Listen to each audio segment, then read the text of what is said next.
శాంతయే శాంతపావనమచింత్య వైభవం తం నరం వపుషి కుంజరం ముఖే మన్మహే కిమపి తుందిలం మహః శరణం కరవాణి శర్మదం తే చరణం వాణి చరాచరోపజీవ్యం కరుణామసృణైః కటాక్షపాతైః కురు మాం అంబ కృతార్థసార్థవాహం. శారదా శారదాంభోజవదనా వదనాంబుజే సర్వదా సర్వదాస్మాకం సన్నిధిః సన్నిధిం క్రియాత్. విమలపటీ కమలకుటీ పుస్తక రుద్రాక్షసస్తహస్తపుటీ కామాక్షి పక్ష్మలాక్షి కలిత విపంచీ విభాసి వైరించి. వాగర్థావివ సంపృక్తౌ వాగర్థ ప్రతిపత్తయే జగతః పితరౌ వందే పార్వతీ పరమేశ్వరౌ. గురవే సర్వలోకానాం భిషజే భవరోగిణాం నిధయే సర్వవిద్యానాం దక్షిణామూర్తయే నమః. నారాయణ సమారంభాం వ్యాస శంకర మధ్యమాం అస్మదాచార్య పర్యంతాం వందే గురు పరంపరాం. నారాయణం నమస్కృత్య నరం చైవ నరోత్తమం దేవీం సరస్వతీం వ్యాసం తతో జయముదీరయేత్. యజ్ఞేశ అచ్యుత గోవింద మాధవ అనంత కేశవ కృష్ణ విష్ణో హృషీకేశ వాసుదేవ నమోస్తుతే. శ్రీ వాసుదేవ నమోస్తుతే. శివాయ గురవే నమః. శివాయ గురవే నమః. శివాయ గురవే నమః. శివాయ గురవే నమః. శివాయ గురవే నమః. శివాయ గురవే నమః. శ్రీమాత్రే నమః. శ్రీమాత్రే నమః. శ్రీమాత్రే నమః. శ్రీమాత్రే నమః. శ్రీమాత్రే నమః. శ్రీమాత్రే నమః. శ్రీ విష్ణు రూపాయ నమః శివాయ. శ్రీ విష్ణు రూపాయ నమః శివాయ. శ్రీ విష్ణు రూపాయ నమః శివాయ. శ్రీ విష్ణు రూపాయ నమః శివాయ. శ్రీ విష్ణు రూపాయ నమః శివాయ. శ్రీ విష్ణు రూపాయ నమః శివాయ. శ్రీకృష్ణ శరణం మమ. శ్రీకృష్ణ శరణం మమ. శ్రీకృష్ణ శరణం మమ. శ్రీకృష్ణ శరణం మమ. శ్రీకృష్ణ శరణం మమ. శ్రీకృష్ణ శరణం మమ. నమో మహద్భ్యో ఋషిభ్యో గురుభ్యో నమః. శ్రీ శ్రీనివాస పరబ్రహ్మణే నమో నమః. భగవన్మయమైన ఈ సదస్సుకి సవినీయ నమస్సులు సమర్పణ చేసుకుంటూ పరమ పావనమైన భాగవత కథా ప్రవచన యజ్ఞంలో నిన్నటి రోజున సప్తమ స్కంధంలోని ప్రహ్లాద చరిత్ర నృసింహావిర్భావ ఘట్టాన్ని వివరించుకున్నాం. తర్వాత అష్టమ స్కంధంలో మనకు చెప్పబడుతున్నటువంటి ప్రధాన ఘట్టం గజేంద్ర మోక్షణం. ఇది భాగవతానికి మాత్రమే ప్రత్యేకం. మిగిలినటువంటి ఘట్టాలు విష్ణు పురాణంలో భారతంలో కూడా లభిస్తాయి, కానీ గజేంద్ర మోక్షణ ఘట్టం మనకి భాగవతంలో మాత్రమే లభిస్తుంది. దీనికి అనేక ప్రాధాన్యాలు ఉన్నాయి. ముఖ్యంగా ఈ ఘట్టం అనగానే ప్రతి వారికి ఒక ఉత్సాహం కూడా కలుగుతుంది, ముఖ్యంగా తెలుగు వారికి. దానికి కారణం పోతన గారు. ఆయన ఇచ్చినటువంటి అద్భుతమైన పద్యాలు, అందులో ఉన్న మాధుర్యం, ఇవి దీనిలో గొప్పతనం. అంతేకాదు మూలం సంస్కృతంలో కూడా దీనికి చాలా ప్రాధాన్యం ఉన్నది ఘట్టానికి. ఆ ప్రాధాన్యం మనం చెప్పుకుంటూ వెళదాం. నిన్నటి రోజున మనం అసుర సంహారం కోసమే స్వామి వచ్చిన అవతారం చెప్పుకున్నాం. ఇప్పుడు భక్తుల్ని రక్షించడానికి స్వామి రాబోతున్నాడు. ఏమైనా స్వామి వస్తే అదే అవతారం.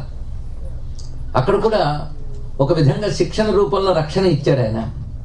వాళ్ళిద్దరూ హిరణ్యాక్ష హిరణ్యకశిపుని సంహరించడానికి స్వామి అవతరించాడు. అయితే అనేక ప్రశ్నలు మనకు వస్తాయి.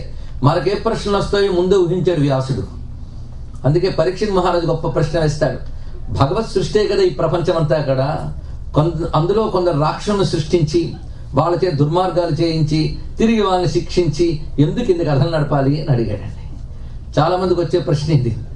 అయితే భగవంతుడు ఒక శక్తి ప్రదాత, కర్మ ఫలప్రదాత.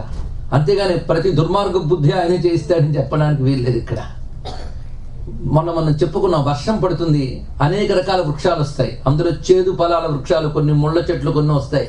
ఇవన్నీ వర్షం వల్లే వచ్చాయని ఎంత నిజమో, ఆ ముళ్ళకి, ఆ చేదుకి, ఆ తీపికి వర్షం కారణం కాదు. కేవలం ఉన్న కర్మ బీజమున్న అది ఫలింపజేసింది అంతే. అలా మన యొక్క కర్మలకి ఫలాన్ని ఇచ్చేటువంటి శక్తి పరమేశ్వరుడు. ఆయన లేకపోతే ఏ కర్మానుభవము లేదు ఇక్కడ. ఇది తెలుసుకోవాల్సింది. సూర్యుడు ఉదయించినప్పుడు పువ్వులు విచ్చుకుంటాయి, రాళ్ళు వేడెక్కుతాయి, అనేక రకమైన మార్పులు సృష్టిలో కనబడతాయి. ఈ మార్పుల్ని సూర్యకిరణాల వల్లే వచ్చాయి, కానీ నిజానికి ఆయన సాక్షి మాత్రంగా శక్తి ప్రదాత అంతా మాత్రమే. అంతేగాని పువ్వులు విచ్చుకోవని వెళ్ళి రెక్కలు విప్పలేదు, రాతిని వేడెక్కించలేదు. వాటి యొక్క సహజ జీవశక్తి ఒకటి ఉన్నది. వావి స్వామి ద్వారా శక్తిని పొందాయి. ఇది తెలుసుకోవాల్సింది. చైతన్య దృష్టితో చూస్తే అంతా సమానమే, ఉపాధి దృష్టితో భేదం ఉంటుంది. అంతేకాదు సృష్టిలో 3 గుణాలు ఉంటాయి, ఉండాలి కూడా. సత్వ రజస్తమో గుణాలు. ఈ మూడింటితోనే ప్రపంచం నడుస్తూ ఉంటుంది. 3 ఉండాలి. కేవలం ఒక్క గుణం ఉన్నవాడు ఎవ్వడూ ఉండడు. ప్రపోర్షన్స్లో తేడా ఉండవచ్చు. సత్వగుణం బాగా ఉంటే వాళ్ళని దేవతలు అంటారు. తమో గుణం ఎక్కువ పాళ్ళు ఉంటే భూత ప్రేతాదులు అంటారు. పిశాచాది జాతులు కూడా దాంట్లోకి వెళ్తాయి. అలాగే పశుపక్షాదులకు కూడా తమో గుణమే ఎక్కువ ఉంటుందిట. మానవులకు ఎక్కువ ఉంటుంది రజోగుణం. అది తెలుసుకోవాల్సింది. మిగిలిన గుణాలు ఉండవని కాదు, కానీ ప్రపోర్షన్ తక్కువ. మానవుడి సాధనతో సత్వగుణాన్ని పెంచుకుంటూ వెళితే అతడు భగవత్ స్వరూపాన్ని పొందడానికి తగిన ప్రయత్నం చేయగలడు. అందుకే సాధన అనగా సత్వగుణాన్ని పెంపొందించుకుంటూ వెళ్ళడమే సాధన. 3 గుణాలు ఉంటాయి. అయితే ఈ 3 గుణాలు ఉండడం మంచిది, కానీ రజోగుణ తమో గుణాల చేతిలో సత్వగుణం ఉండిపోతే చాలా ఇబ్బంది. ఇది ఎలాంటిదంటే రావణ కుంభకర్ణ చేతిలో విభీషణుడు ఉన్నట్టు.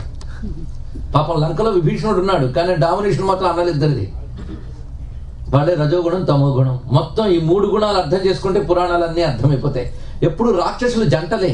మీరు పరిశీలించండి. హిరణ్యాక్ష హిరణ్యకశిపులు, ఇటు రావణ కుంభకర్ణులు, ఇంకా తర్వాత రేపు వస్తారండి శిశుపాల దంతభక్తులు. వీళ్ళు అయితే మొదట వీళ్ళిద్దరూ చేసినంత గొడవ తర్వాత వాళ్ళు ఏం చేయలేదు. పురుషులు కొట్టుకుపోయినట్టు కృష్ణావతారం యొక్క మహాధాటిలో వాళ్ళు కొట్టుకుపోయారు. వాళ్ళు పెద్ద చరిత్ర ఏం కనబడదు, పెద్ద తపస్సులు ఏం కనబడవు. వీళ్ళకే తపస్సు కనబడుతుంది.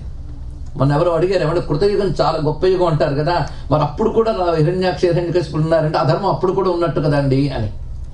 అంటే ధర్మాధర్మాలు ఎప్పుడూ ఉంటాయి. సత్వరజస్తమో గుణముల మధ్య ఘర్షణ ఎప్పుడు ఉంటుంది. ఘర్షణ లేనిది ప్రపంచం ఉండదు, తెలుసుకోవాలి. నిరంతరం ఘర్షణ ఉంటూనే ఉంటుంది.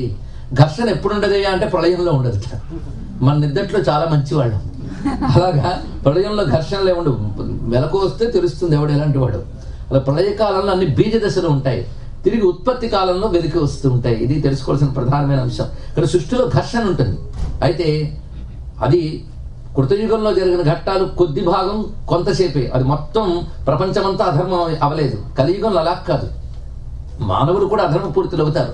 ఒక దుష్టుడైనటువంటి దుర్మార్గుడు ఉండవచ్చు ఏ యుగంలోనైనా, అతను పరమాత్మ శిక్షించాడు. అంతేకాదు కృతత్రేతల్లో రాక్షసులు మీరు పరిశీలిస్తే తపశ్శక్తి సంపన్నులు, ఒక్కొక్కరు సామాన్యులు కాదు. దేవతలతో తలపడగలిగిన వాళ్ళు. భగవంతుడు ప్రత్యక్షంగా స్వరూపం ధరించి వచ్చి అక్కడ చూపించే లీలలు కూడా కలియుగంలా ఉండవు. ద్వాపర యుగం వచ్చినప్పుడు శిశుపాల దంతభక్తులకు అంత తపస్సు లేదు కూడా మనం పరిశీలించినట్లయితే. ఇలా మనం గమనించుకుంటూ ఉంటే అప్పుడు రాక్షసులైనా చాలా గట్టి వాళ్ళే. వాళ్ళిద్దరూ హిరణ్యాక్ష హిరణ్యకశిపులు దేనికి ప్రతీకలంటే రజోగుణ తమో గుణానికి ప్రతీకలట. ఆ మాట భాగవతం ఇస్తుంది. రజస్తమో దీషితులై 3 గుణాలు ప్రపంచంలో ఉంటాయి, కానీ ఎప్పటికప్పుడు జాగ్రత్తగా చేస్తూ ఉండాలండి. ఇక్కడ ఇళ్ల ముందు లాన్ పెంచుతూ ఉంటారు, గడ్డి ఏదో పెంచుతున్నాం కదా అలా వదిలేయకూడదు. మళ్ళీ అప్పుడప్పుడు వాటిని లెవెల్ చేస్తూ ఉండాలి, లేకపోతే ఫైన్ వేస్తారట. పెంచడం ఎందుకు, మళ్ళీ లెవెల్ చేయడం ఎందుకు? అసలు లేకుండా ఉంటే అని మీరు అనగలరా? లేదు, ఉంచాలి, లెవెల్ చేస్తూ ఉండాలి. అలాగే పరమాత్మ ఈ రజస్తమో గుణాలను ఉంచుతూ ఉంటాడు, ఎప్పటికప్పుడు లెవెల్ చేస్తూ ఉంటాడు. అది తెలుసుకోవాలి. రజోగుణ తమో గుణాలు పెరిగిపోయి అనుకోండి, సత్వగుణాన్ని డామినేట్ చేసింది అనుకోండి, అప్పుడు ఆయన వచ్చి లెవెల్ చేయాలి. అది ఆయన పని. మనం లాన్ ఎందుకు అనకూడదు, సృష్టి ఎందుకు అనకూడదు, అంతే. అలా చేస్తాడు పరమాత్మ. ఇది ఈ కథల్ని మననం చేయడం వల్ల, అప్పుడు ఏం చేశాడో వదిలేయండి, మననం చేయడం వల్ల మనలో ఉన్న రజోగుణ తమో గుణ వికారములు తరిగి సత్వగుణం ఉద్బుద్ధమై పరమాత్మ దగ్గర అవుతాం. అందుకే కథల యొక్క ప్రయోజనం అది. దీని సంకేతంగా సనక సనందనాథులు వైకుంఠానికి వెళ్ళారు. ద్వారం దగ్గర ఎవరున్నారు? ఇద్దరు జై విజయులు. వాళ్ళు అడ్డుకున్నారు. అడ్డుకుంటే వాళ్ళు చెప్పించేట. చెప్పిస్తే సనక సనందనాలు ఎలా అవుతారండి? వాళ్ళ మహర్షులే. అలా చెప్పిస్తారా? అక్కడ తెలుసుకోవాల్సింది ఏంటంటే సారూప్యముక్తి పొందడం వేరు, సాయుధ్యముక్తి పొందడం వేరు. సారూప్యముక్తి పొందినప్పటికీ కూడా కిందికి దిగొచ్చే అవకాశం ఉంటుంది. ఏవో తెలియని బీజాలు ఉంటాయి వాళ్ళల్లో. అవి తిరిగి ఈ భూమి మీదకి వచ్చి వాళ్ళు తీర్చేసుకుని సాయుధ్యముక్తిని పొందారు. అంతకంటే ఉత్తమ స్థితిని పొందారు వాళ్ళు జై విజయులు తర్వాత. అది తెలుసుకోవాలి. అందుకు ఒక విధంగా వీరి యొక్క శాపం కారణమైంది. శాపం అనగా ఉన్న స్థితికి ఫలితం ఏమిటో చెప్పడం, అంతేగాని కోపంతో ఇచ్చేది కాదు. నువ్వు చేసిన పనికి ఇది ఫలితం అని చెప్తారు. ఇదే శాపం అంటే. శాపాన్ని అర్థం చేసుకోవాలి మనం. అక్కడ ఒక మాట అంటాడు భాగవతకారుడు, రజస్తమో దూషితులై అని ఒక మాట వేశాడు. మీరు రజోగుణ తమో గుణాలతో దూషితులయ్యారు కనుక మమ్మల్ని అడ్డుకున్నారు అంటే ఇక్కడ 3 వచ్చాయన్నమాట. అక్కడ స్వామి దగ్గరికి వెళదామంటే అడ్డుకున్న వాళ్ళు 2.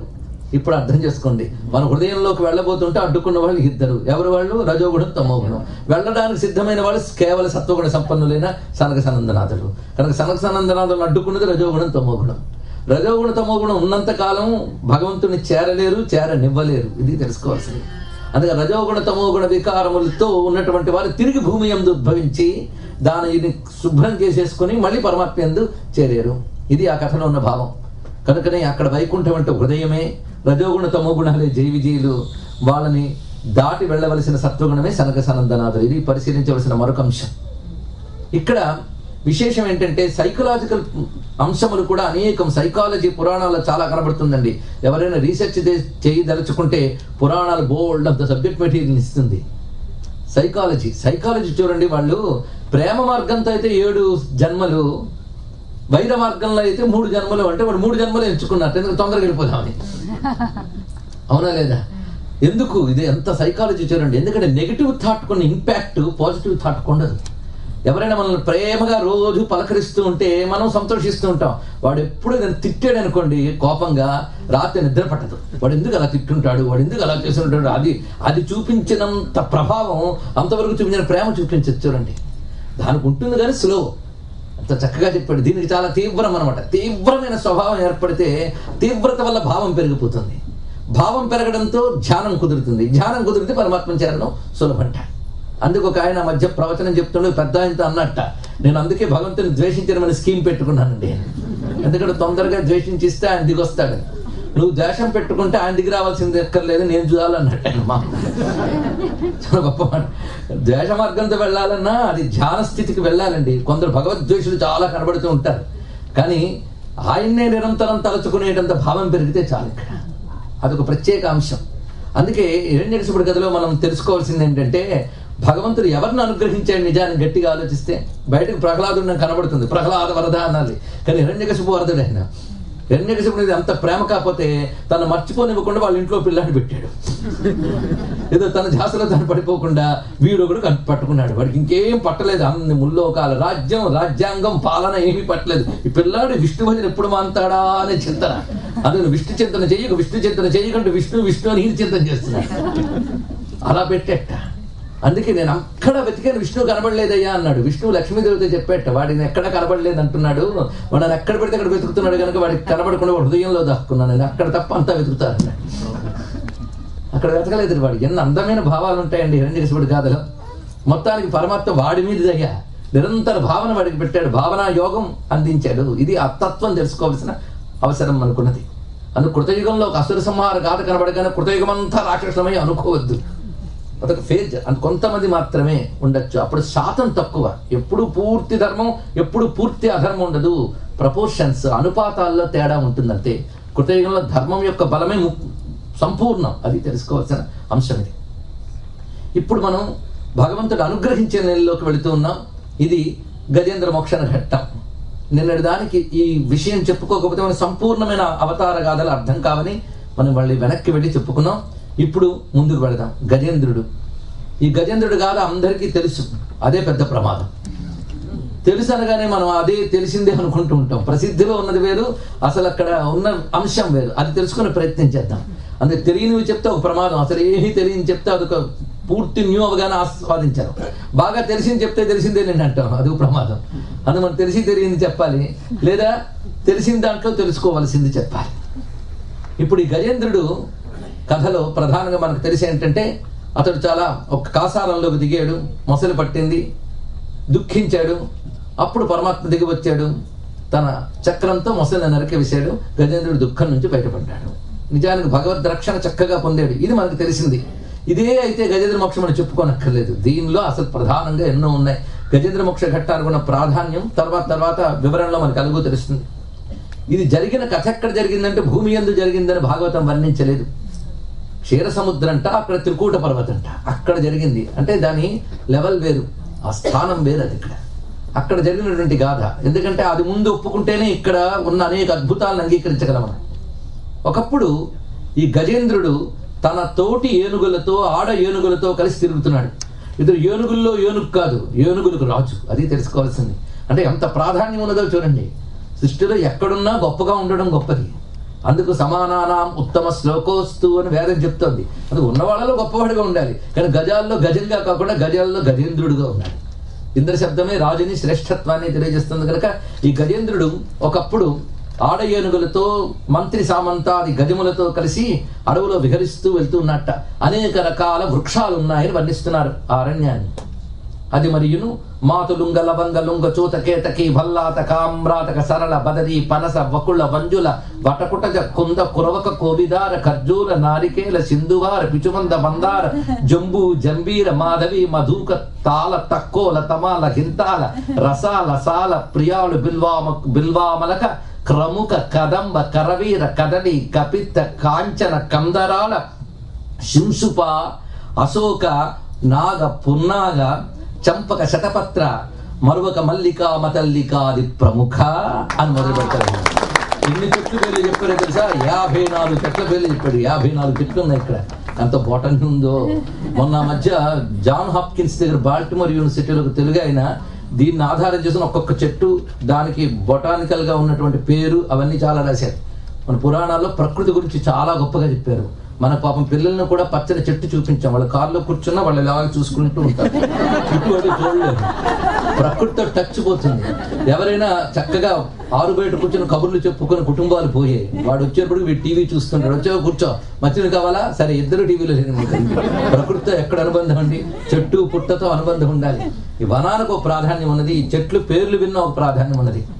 అంతేకాదు ఆ చెట్లన్నీ ఎలా ఉన్నాయి అంటే వివరిస్తున్న నిరంతర వసంత సమయ సౌభాగ్య సంపద అంకురిత పల్లవిత కుసుమిత కోరకిత ఫలిత లలిత బిటపి బిటపి వీరు నివహంబును అన్నారు ఇక్కడ. అంటే వసంత సమయం, నిరంతర వసంత సమయం అంటే అక్కడ. ఎందుకంటే ఆ దివ్య భూమికి గనక వృక్షములు ఎప్పుడూ పచ్చగా చక్కగా ఉంటూ శోభిల్లుతున్న అనేక కాసారములు, అందమైన అరణ్యం. అలాంటి అరణ్యంలో తిరుగుతున్నాడు. పైగా మంచి శారీరక పుష్టి, యవ్వనం, చుట్టూ భజన చేసే వాళ్ళు ఉంటే ఎలా ఉంటుందండి? చాలా హాయిగా ఉంటుంది. తనను మించిన వాళ్ళు లేడనే భావం ఉంటుంది. పైగా రోజులు పైలా పచ్చిస్గా గడిచిపోతున్నాయి ఆనందంగా. అసలు ఎక్కడ ఏ ధోకా లేదు, అనుకున్నవన్నీ అమరిపోతున్నాయి. అప్పుడు ఉంటుందండి ఈ వాటు ఉంటే అప్పుడు అన్ని బాగున్నంత కాలం అసలు దేవుడెవడు, వీడెవడు, వాడెవడు, అసలు ఎందుకు చేయాలని దేవుడిని అన్నాడు ఒక ఆయన, ఎందుకు సాధన చేయాలని. ఇలా జరిగిపోతుంది కాలం. అలాగా ఒక వేసవి కాలంలో, అక్కడున్న వేసవిలో వాళ్ళు తిరుగుతూ ఉండగా చుట్టూ ఉన్న ఏనుగులు అన్నట్టు బాగా మనం అలసిపోయాం, ఇక్కడున్న జలపాతంలో కాస్త దిగి ఓలలాడదామా అని అడిగారు. సరే పదండి అన్నారు. వెళ్ళారు. చక్కగా అందరూ కలిసి ఒక కాసారంలో దిగారండి. ఇవన్నీ మన కథే, అందుకే జాగ్రత్తగా వింటూ ఉండాలి ఈ కథలో ఉన్న విశేషాలు. ఇక్కడ ఆ కాసారంలో దిగ్గానే అందరూ దిగారు కదా, ఏదో నీరు తాగొచ్చు కదా, పైన పోసుకోవడం మొదలెట్టారు. పోనీ ఏనుగులు కదా, జలకాలు ఆడితే ఆడారు. తర్వాత ఆట చాలా తీవ్రమైపోయిందట. దిగి రావద్దు, ఇంకా ఎక్కువసేపు కూర్చున్నారు. దాంట్లో అది కలవరపడింది మొత్తం ఆ సరోవరం. ఎప్పుడైతే కాసారం కలవరపడిందో ఆ కలవరపాటికి ఏమిటి అని విఘ్నం జరిగినట్టుగా, భంగపడ్డట్టుగా అందులో ఉన్న మొసలి ఒకటి లేచిందిట. ఆ లేస్తూ ఉండగా చూసింది, వీటి వల్లే ఇలా జరిగింది కదా అని ఇతని పాదం పట్టుకుంది. ఇన్ని ఏనుగుల్లో ఈయన పాదమే పట్టుకుందంటే అదే యోగం అంటే. అంత మొదలు నాకే తగలాలా అంటే అదే యోగం అంటే. పట్టుకుంది. పట్టుకోగానే ఇంకా అసలే పెద్ద హీరో కదా, చుట్టూ చూశాడు, దాంతో యుద్ధం చేద్దామని. యుద్ధం చేయడం మొదలుపెట్టాడు. స్థాన బలమి గాని తన బలమి కాదయ్యా అన్నారు ఇక్కడ. జీవనంబు తనకు జీవనం వయ్యుంట అలవు చలము అంతకంతకెక్కి మకర ముప్పే దస్య మత్తే భవల్లంబు బహుళ పక్ష సీత భానుపగది అన్నాడు ఇక్కడ. జీవనంబు తనకు జీవనం వయ్యుంట, జీవనం అంటే నీరు అర్థం. నీటిలో మొసలికి బలం ఎక్కువ, అందుకు తన చోట్లు గనక తన చోట్లు చాలా బలం ఎక్కువ. ఆ బలం వల్ల దాని యొక్క ప్రతాపం పెరిగింది, కానీ దీని బలం క్రమంగా తగ్గింది. ఇప్పుడు చూడండి, నన్ను మించిన వాడు లేడు అనేటువంటి అహంకరించిన వాడికి మొట్టమొదటి దెబ్బ తగిలింది ఇక్కడ. ఈ దెబ్బలు చాలా తగులుతాయి, కానీ రియలైజేషన్ కొందరికి వస్తుంది ఇక్కడ. ఈయనకు వచ్చింది ఆ మహానుభావుడికి. చూశాడు, యుద్ధం జరుగుతున్నంతసేపు పక్కన అందరూ నిలబడ్డట. ఈయన గారు తగ్గడం చూసాక ఎందుకైనా మంచిదని ఏనుగుల గుంపులన్నీ ఒడ్డుకెళ్ళి నిలబడ్డాడు. ఇక్కడ చూస్తున్నాడు, జీవితాన్ని ఇక్కడ చిత్రిస్తున్నాడు చూడండి ఇక్కడ. ఈ గజేంద్రుడు ఎవరు, ఈ కాసారం ఎవరు, ఆ మొసలి ఎవరు చక్కగా అర్థం చేసుకోమని చెప్తున్నారు పోతున్నారు. ఊహ కలంగి జీవన పుటోలము నంబడి పోరుచు మహామోహలతా నిబద్ధ పదమున్ విడిపించు కొనంగలేక సందేహము పొందు దేహి క్రియా దీనదశన్ గజముండే భీషణ గ్రాహ దురంత దంత పరిఘట్టిత పాద కురాగ్ర శరీరమై. చూసారా, మొట్టమొదటి చెప్పినప్పుడు లేతగా చెప్పాడు, చివరికి గట్టిగా రాశాడు. ఎందుకంటే గట్టిగా పట్టింది మోసలి, అందుకని గట్టిగా రాశాడు. అద్భుతం. భీషణ గ్రాహ దురంత దంత పరిఘట్టిత పాద కురాగ్ర శరీరమై. ఆ మొసలి యొక్క కోరలతో పట్టబడి క్రమంగా క్షీణించాడు. ఈ పరిస్థితి ఎలా ఉందంటే ఊహ కలంగి జీవన పుటోలమునంబడి పోరుచు. ప్రతివాడు బతుకు ఇంతేనండి. ఎన్నో ఊహలు, ఎన్నో అంచనాలు, ఎన్నో ప్లానింగ్లు, ఎన్నో యాంబిషన్స్, వీటన్నిటితో జీవితంలో ప్రవేశిస్తాడు చాలా ఉత్సాహంగా. జీవితం అంటే సంసారం, సంసారం అన్న జీవితం అన్న ఒకటే. సంసారం అంటే పెళ్లి చేసిన తర్వాత వచ్చేది అని కాదు అర్థం, బతుకే సంసారం అంటే అర్థం. సమ్యక్ సరతీతి సంసార, ఒక ప్రవాహం, జనన మరణ రూప ప్రవాహమే సంసారం. ఈ సంసారం అనే కాసారంలో ఎన్నో ఊహలతో అంచనాలతో దిగుతాడు. ఏదో అవసరమైనంత దాహం తెచ్చుకోవడం పనికిరాదు, దానిలో ఇంకా మునిగి తేలుదామని ప్రయత్నిస్తూ ఉంటే పట్టుకుంది. ఏది మహామోహలతా నిబద్ధ పదమున్ విడిపించు కొనంగలేక. ఎలా అర్థం చేసుకోవాలో కవి మనకి ఇచ్చేశాడు. మోహలతా నిబద్ధ పదం, ఇంకా మొసలి పట్టుకున్న భయంకరంట మోహం. మోహం పడుతుందట. మోహం అంటే సత్యాన్ని అసత్యం అనుకోవడం, అసత్యాన్ని సత్యం అనుకోవడం, సత్యమైన పరమాత్మను గుర్తించలేకపోవడం, అసత్యమైన ప్రపంచాన్ని సత్యం అనుకోవడం. ఇలా చెప్తారు కానీ నాకు ఎప్పటికీ అసత్యం సత్యం అనిపిస్తుందంటే మోహం బాగుందని అర్థం. ఏం చేస్తాం? ఈ మోహం ఎలాంటిదంటే అద్భుతమైన తాడు అల్లుకుంటే వేరండి. మహామోహ లతానిబద్ధ పదము. పోతన గారు ఎంత గొప్పగా చెప్పారు. ఒక తీగ గట్టిగా పట్టేస్తే ఎలా ఉంటుంది, దాని చిక్కులు చిక్కులుగా ఉంటుంది, దాన్ని తీయడం మహా కష్టం. ఈ మోహం తీగలా పట్టేస్తుందిట. ఆ మోహాన్ని విడిపించుకొనంగలేక సందేహము పొందు దేహి క్రియా దీనదశన్ గజముండే. ఇది నిజానికి ఎవరికైనా జీవితంలో తప్పదు. అన్నీ కలిసి వస్తున్నంతకాలం తనను మించిన వాడు లేడనుకుంటాడు. వెంటనే ఎక్కడో ఒక దెబ్బ తగిలితే అంతవరకు ఉన్న ధైర్యాలన్నీ సడలిపోతాయి. మనిషి రెండింటిని నమ్ముకుంటాడండి, తన బలాన్ని తన బలగాన్ని. అంతే కదా, తనకంటూ బలం ఉందని తనకంటూ బలగం ఉందని రెండూ తనకున్నాయని నమ్మాడు ఎవడు? గజేంద్రుడు. మొదటి తేలిపోయింది, బలగం అక్కడ లేడు, అందరూ పక్కకి వెళ్ళిపోయారు. ఇంతే జీవితంలో గుర్తుపెట్టుకోండి.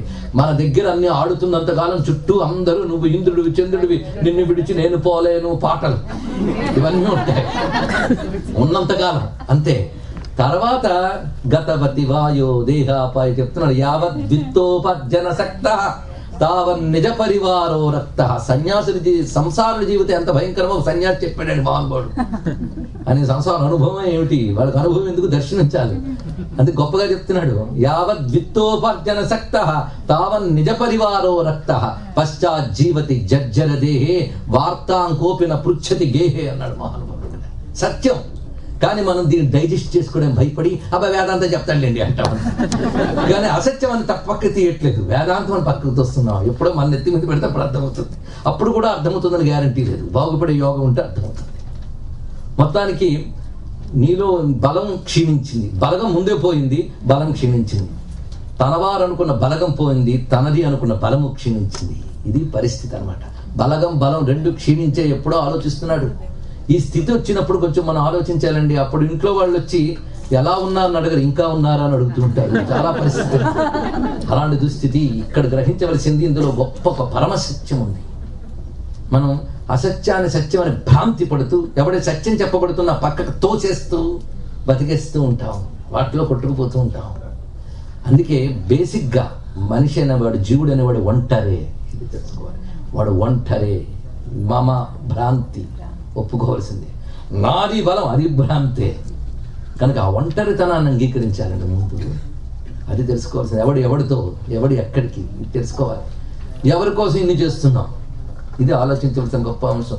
బేసికల్గా ఒంటరి అన్న విషయం ఇక్కడ కనబడుతుంది గజేంద్రుడికి. అప్పుడు ఆలోచిస్తున్నాడు ఇదేమిటని. అందుకే ఊహ కలంగి, అనుకున్న ఊహలన్నీ పోయే. ఇది చేస్తా అది చేస్తా అది చేస్తా, పెద్ద ఊహలు అన్ని ఊహ కలంగి, అంత చెదిరిపోయింది.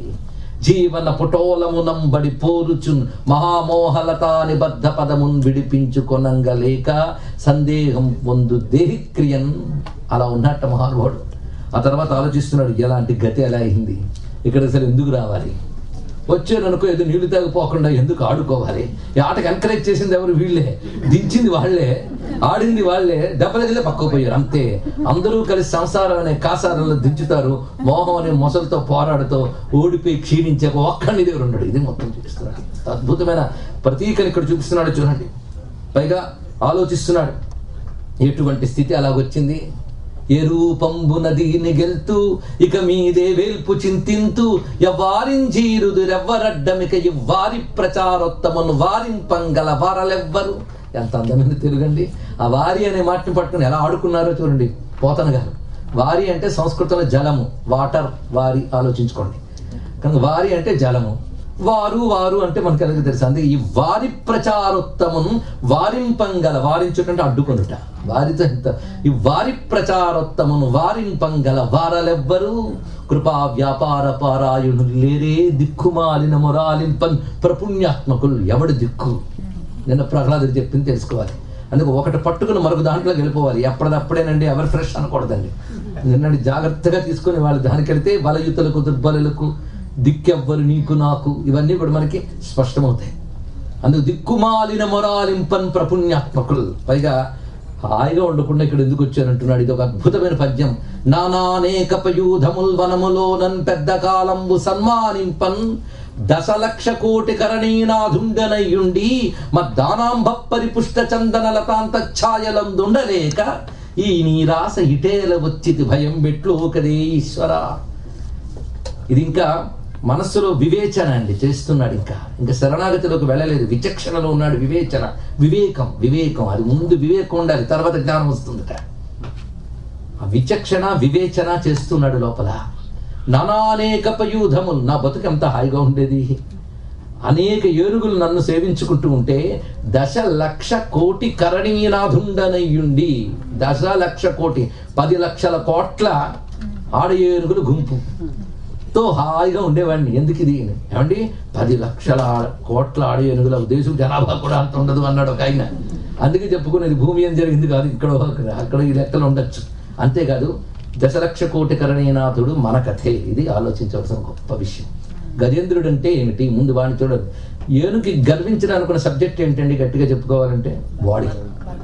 అంత బాడీ, అంతే. ఆ శరీరం వేసుకుని తిరుగుతూ ఉంటుంది. అందుకే ఈ దేహమే నేననుకుని భ్రాంతి చెందే మదమే గజం, తెలుసుకోండి. అందుకే వేదాంత పరిభాషలో దేహాత్మ భ్రాంతి అజ్ఞానము, పరమాత్మ జ్ఞానమే సుజ్ఞానము అని చెప్తారు. ఇక్కడ దేహమే నేననుకోవడమే మొట్టమొదటి దోషంట. అది వదులుకోవడం మహా కష్టం. మనం భక్తి యోగంలో కూడా చెప్పుకున్నాం, ఇది వదలడం మహా కష్టం. ఆ దేహాత్మ భ్రాంతికి ప్రతీక ఎవడయ్యా అంటే గజేంద్రుడు. అందుకు సంసారం అనే కాసారంలో మొసలు పట్టుకి పోరాడినంతసేపు పోరాడాడు. మోహంతో అలిసిపోయాడు, రిటైర్ అయిపోయాడు. అది అర్థం కాదు. అలిసిపోయాడు మహానుభావుడు. అలిసిపోయి ఇది ఏడుపు అనమాట. ఇంతకాలం ఎలా ఉండేవాడిని? 10,00,00,000 కరణీనాథుడు, 10 లక్షల కోట్ల ఆడ ఏనుగులకి ప్రభువుట. ఎవరు? ఎవడికి వాడు. ప్రతి జీవుడికి 10 లక్షల కోట్ల ఆడ ఏనుగులు ఉన్నాయి. చెప్పనా? చూడండి, మన ఇంద్రియాలు 10, అంతే కదా? 10 ఇంద్రియాలు. కానీ 10 ఇంద్రియాలతో మనం చేసే పనులు లెక్కలేనని చేస్తున్నాం. కంటితో పని ఏమిటి? చూడడం పని ఒక్కటే. కానీ ఇప్పుడు ఎన్ని చూసుంటాం, ఇంకా ఎన్ని చూడాలనుకుంటాం. చూపులతో ఎన్ని పాపాలు చేసాం మనం ఇక్కడ. కనుక ఒక్కొక్క ఇంద్రియానికి వృత్తులు అని ఉంటాయి. ఇంద్రియ వృత్తులు, మనోవృత్తులు అని అంటారు. ఇక్కడ మనస్సుకి వృత్తులు ఉన్నాయి. వృత్తి అంటే దాని యాక్షన్ అన్నమాట. మనసు యొక్క వృత్తి ఏమిటి? ఆలోచన, భావన, మనన, మనోవృత్తులు. అవి లెక్కలేనన్ని. 1, 2 అండి? కోట్లు ఆలోచిస్తాం. అలాగే ఒక్కొక్క ఇంద్రియాలతో ఎన్ని చేస్తుంటాం ఇప్పటికీ? కోట్లు. ఇంకా ఎన్ని చేయబోతున్నాం? కోట్లు. అంటే అనంతం. 1,00,00,000 అంటే ఇన్ఫినిటీకి సంకేతం. 10 అంటే 10 ఇంద్రియాలతో అనంత కోట్ల వృత్తులు కలిగి ఉన్నటువంటి జీవుడే 10,00,00,000 కరణీనాథుడు. ఇది తెలుసుకోవాల్సింది ఇక్కడ వాడి పరిస్థితి. అయితే ఇన్ని ఉన్న నేను మద్దానాంభ పరిపుష్ట చందన లతాంత ఛాయలందుండలేక ఈ నీరాశ ఇటేల వచ్చి నాకు మంచి చందనవనాల ఒక చోటు ఉంది. నా చోటంతా చందనవనాలతో ఉంటుంది. అవి కూడా నా చెక్కిళ్ల నుంచి కారే మదజలం వల్ల పెరిగినటువంటి చందన వృక్షాలు. వాటితో హాయిగా ఉండకుండా ఇక్కడ ఎందుకు వచ్చాను? దీని అర్థం ఏంటంటే, నా నెలవైనటువంటి అంతర్ముఖంలో, హృదయంలో ఉండకుండా, అంతర్ముఖుడిగా ఉండకుండా బహిర్ముఖుడిని వచ్చి ఈ సంసారంలో పడ్డానే. ఇది దీని యొక్క అర్థం. బహిర్ముఖత్వం సంసారం, అంతర్ముఖత్వం ఆధ్యాత్మిక సాధన. ఇది తెలుసుకోవాలి ఇక్కడ. అది లేకుండా ఇలా వచ్చి పడ్డానే అని బాధపడ్డాడు. ఇప్పుడు అతడిలో క్రమంగా ఇంతవరకు అందరికీ చింత ఉంటుందండి. చింతనలో కొందరే వెళ్తారు. చింత చాలా మందికి ఉంటుంది, చింతన ఏ ఒక్కరికి ఉంటుంది. చింతన అంటే అసలు దేన్ని తలంచాలో దాన్ని తలంచడం. అది రావాలి అంటే గత జన్మల సంస్కారం వల్ల రావాలి. ఒంటికి 90 ఏళ్ళు వచ్చినా భగవత్ సంస్కారం ఒక్కడి కలగదు. ఏం చెప్తాం? వాడికి 9 ఏళ్ళకే కలుగుతుంది. ఏం చెప్తాం? నిన్న హిరణ్యకశిపుడు ప్రహ్లాదుడు కనపడలే. సంస్కారాలకు వయస్సా పురాకృతమైనటువంటి శిక్షణ ఉండాలి. ఇప్పుడు ఇలాంటి స్థితిలో అతడికి పరమాత్మను ఆశ్రయించే బుద్ధి కలిగిందిట. ఇక్కడ నుంచి మొదలవుతుంది గజేంద్ర కృత స్తుతి స్తోత్రం. ఇది చాలా ప్రధానం. గజేంద్ర మోక్షణంలో 2 ప్రధానమైన అంశములు, ఒకటి సన్నివేశం, 2 స్తోత్రం. రెండిటికి ప్రాధాన్యం ఉన్నది. తెలివైన వారు 2 జాగ్రత్తగా అధ్యయనం చేస్తారు. అసలు ఈ ఒక్క గ్రంథం బయటకు తెచ్చుకొచ్చి పరిశీలించినా జీవిత పరమార్థం బయటపడుతుందండి. హిందువుల గ్రంథాల్లో గొప్పతనం అది. ఒక్క పుస్తకం చాలు, ఒక్క పుస్తకంలో ఒక్క ఘట్టం చాలు మనం బ్రతుకు బాగు చేయడానికి. అలాంటి గ్రంథాలు లక్షల సంఖ్యలో కలిగిన భారత మాతకు నమస్కారం చేసుకుంటాం. ఒక్కటి చాలు. ఏదో ఒక్క పుస్తకం చంకనేసుకుని తిరిగి 6 రోజులకోసారి 7వ రోజు ఏడిచి పాపాలు పోయి తృప్తి పడిపోయే మతం కాదు మన. ఎంతో జ్ఞానాన్ని నిధులుగా పరంపరగా అందించినటువంటి అద్భుతమైన గ్రంథం ఇది. తెలుసుకోవాల్సినది ఒక్క ఘట్టము. ఒకవైపు సన్నివేశం, ఇంకొక స్తోత్రం. ఈ స్తోత్రం అసలు భగవంతుడంటే ఏమిటి అనే దాన్ని తెలియజేస్తుంది. అలాంటి భగవంతుడు నేను శరణ వేడుతున్నాను అనేటువంటి సంకల్పం, ఇదే స్తోత్రం అంటే. స్తోత్రం అనగా భగవత్ స్వరూపాన్ని తెలుసుకొనుట, ఆ స్వరూపంతో మన మనస్సును అనుసంధానపరుచుకొనుట. ఇంతే స్తోత్రం. ఏదైనా నిర్వచనం అది. ఇది ఒక సంపూర్ణమైన స్తోత్రం. పైగా ఈ స్తోత్రాన్ని అనువాదం చేస్తే యూనివర్సల్ ప్రేయర్ అండి. దీనికున్న విశేషం ఏంటంటే ఒకానొక మతపు దేవుడు, ఒకానొక మతపు వస్తువు ఇందులో చెప్పబడట్లేదు. సర్వవ్యాపకమై సర్వోన్నతమై సృష్టి స్థితిలే కారణమైన పరమాత్మని ఇందులో ప్రతిపాదన చేస్తాడు. ఆ పరమాత్మని శరణ వేడుతున్నాను. ఆ పరమాత్మ అంటే ఏమిటో ఈ శ్లోకాలు జాగ్రత్తగా పట్టుకుంటే తెలిసిపోతాయి. అంత అద్భుతమైన స్తోత్రం ఇది. ఈ స్తోత్రం సామాన్యం కాదు. గజేంద్రుడు ఇంత స్తోత్రం ఎలా చేశాడండి? గీతా ప్రసన్న గోరఖ్పూర్ వాళ్ళ పుస్తకమా, గొల్లపూడి వీరాస్వామి అండ్ సన్స్ వారి పుస్తకమా, లేకపోతే ఇంటర్నెట్లో స్తోత్ర.com కొట్టాడా? ఎక్కడి నుంచి వచ్చింది దానికి స్తోత్రం? ఇది తెలియాలి కదండి. దీనికి అద్భుతమైన మాట చెప్తాడు అక్కడ సుఖయోగింద్రుడు. జజాప పరమం జప్యం ప్రాగ్జన్మన్యనుశిక్షితం. గొప్ప మాట చెప్పాడు. జజాప పరమం జప్యం ప్రాగ్జన్మన్యనుశిక్షితం. పూర్వ పుణ్యఫల దివ్య జ్ఞాన సంపత్తితో ఉన్నది పోతన గారు చక్కగా అనువాదం చేశారు. అనేక జన్మల సంస్కారము వల్ల వచ్చిన జ్ఞానముతో స్తోత్రం చేశాడు. ఇది తెలుసుకోవాలి. జ్ఞానముతో, విత్ రియలైజేషన్. ఇప్పుడు మనం స్తోత్రాలు చదువుతూ ఉంటాం, పుస్తకం దొరికిందని అలా డబడబా డబడబా బడబడా బడబడా.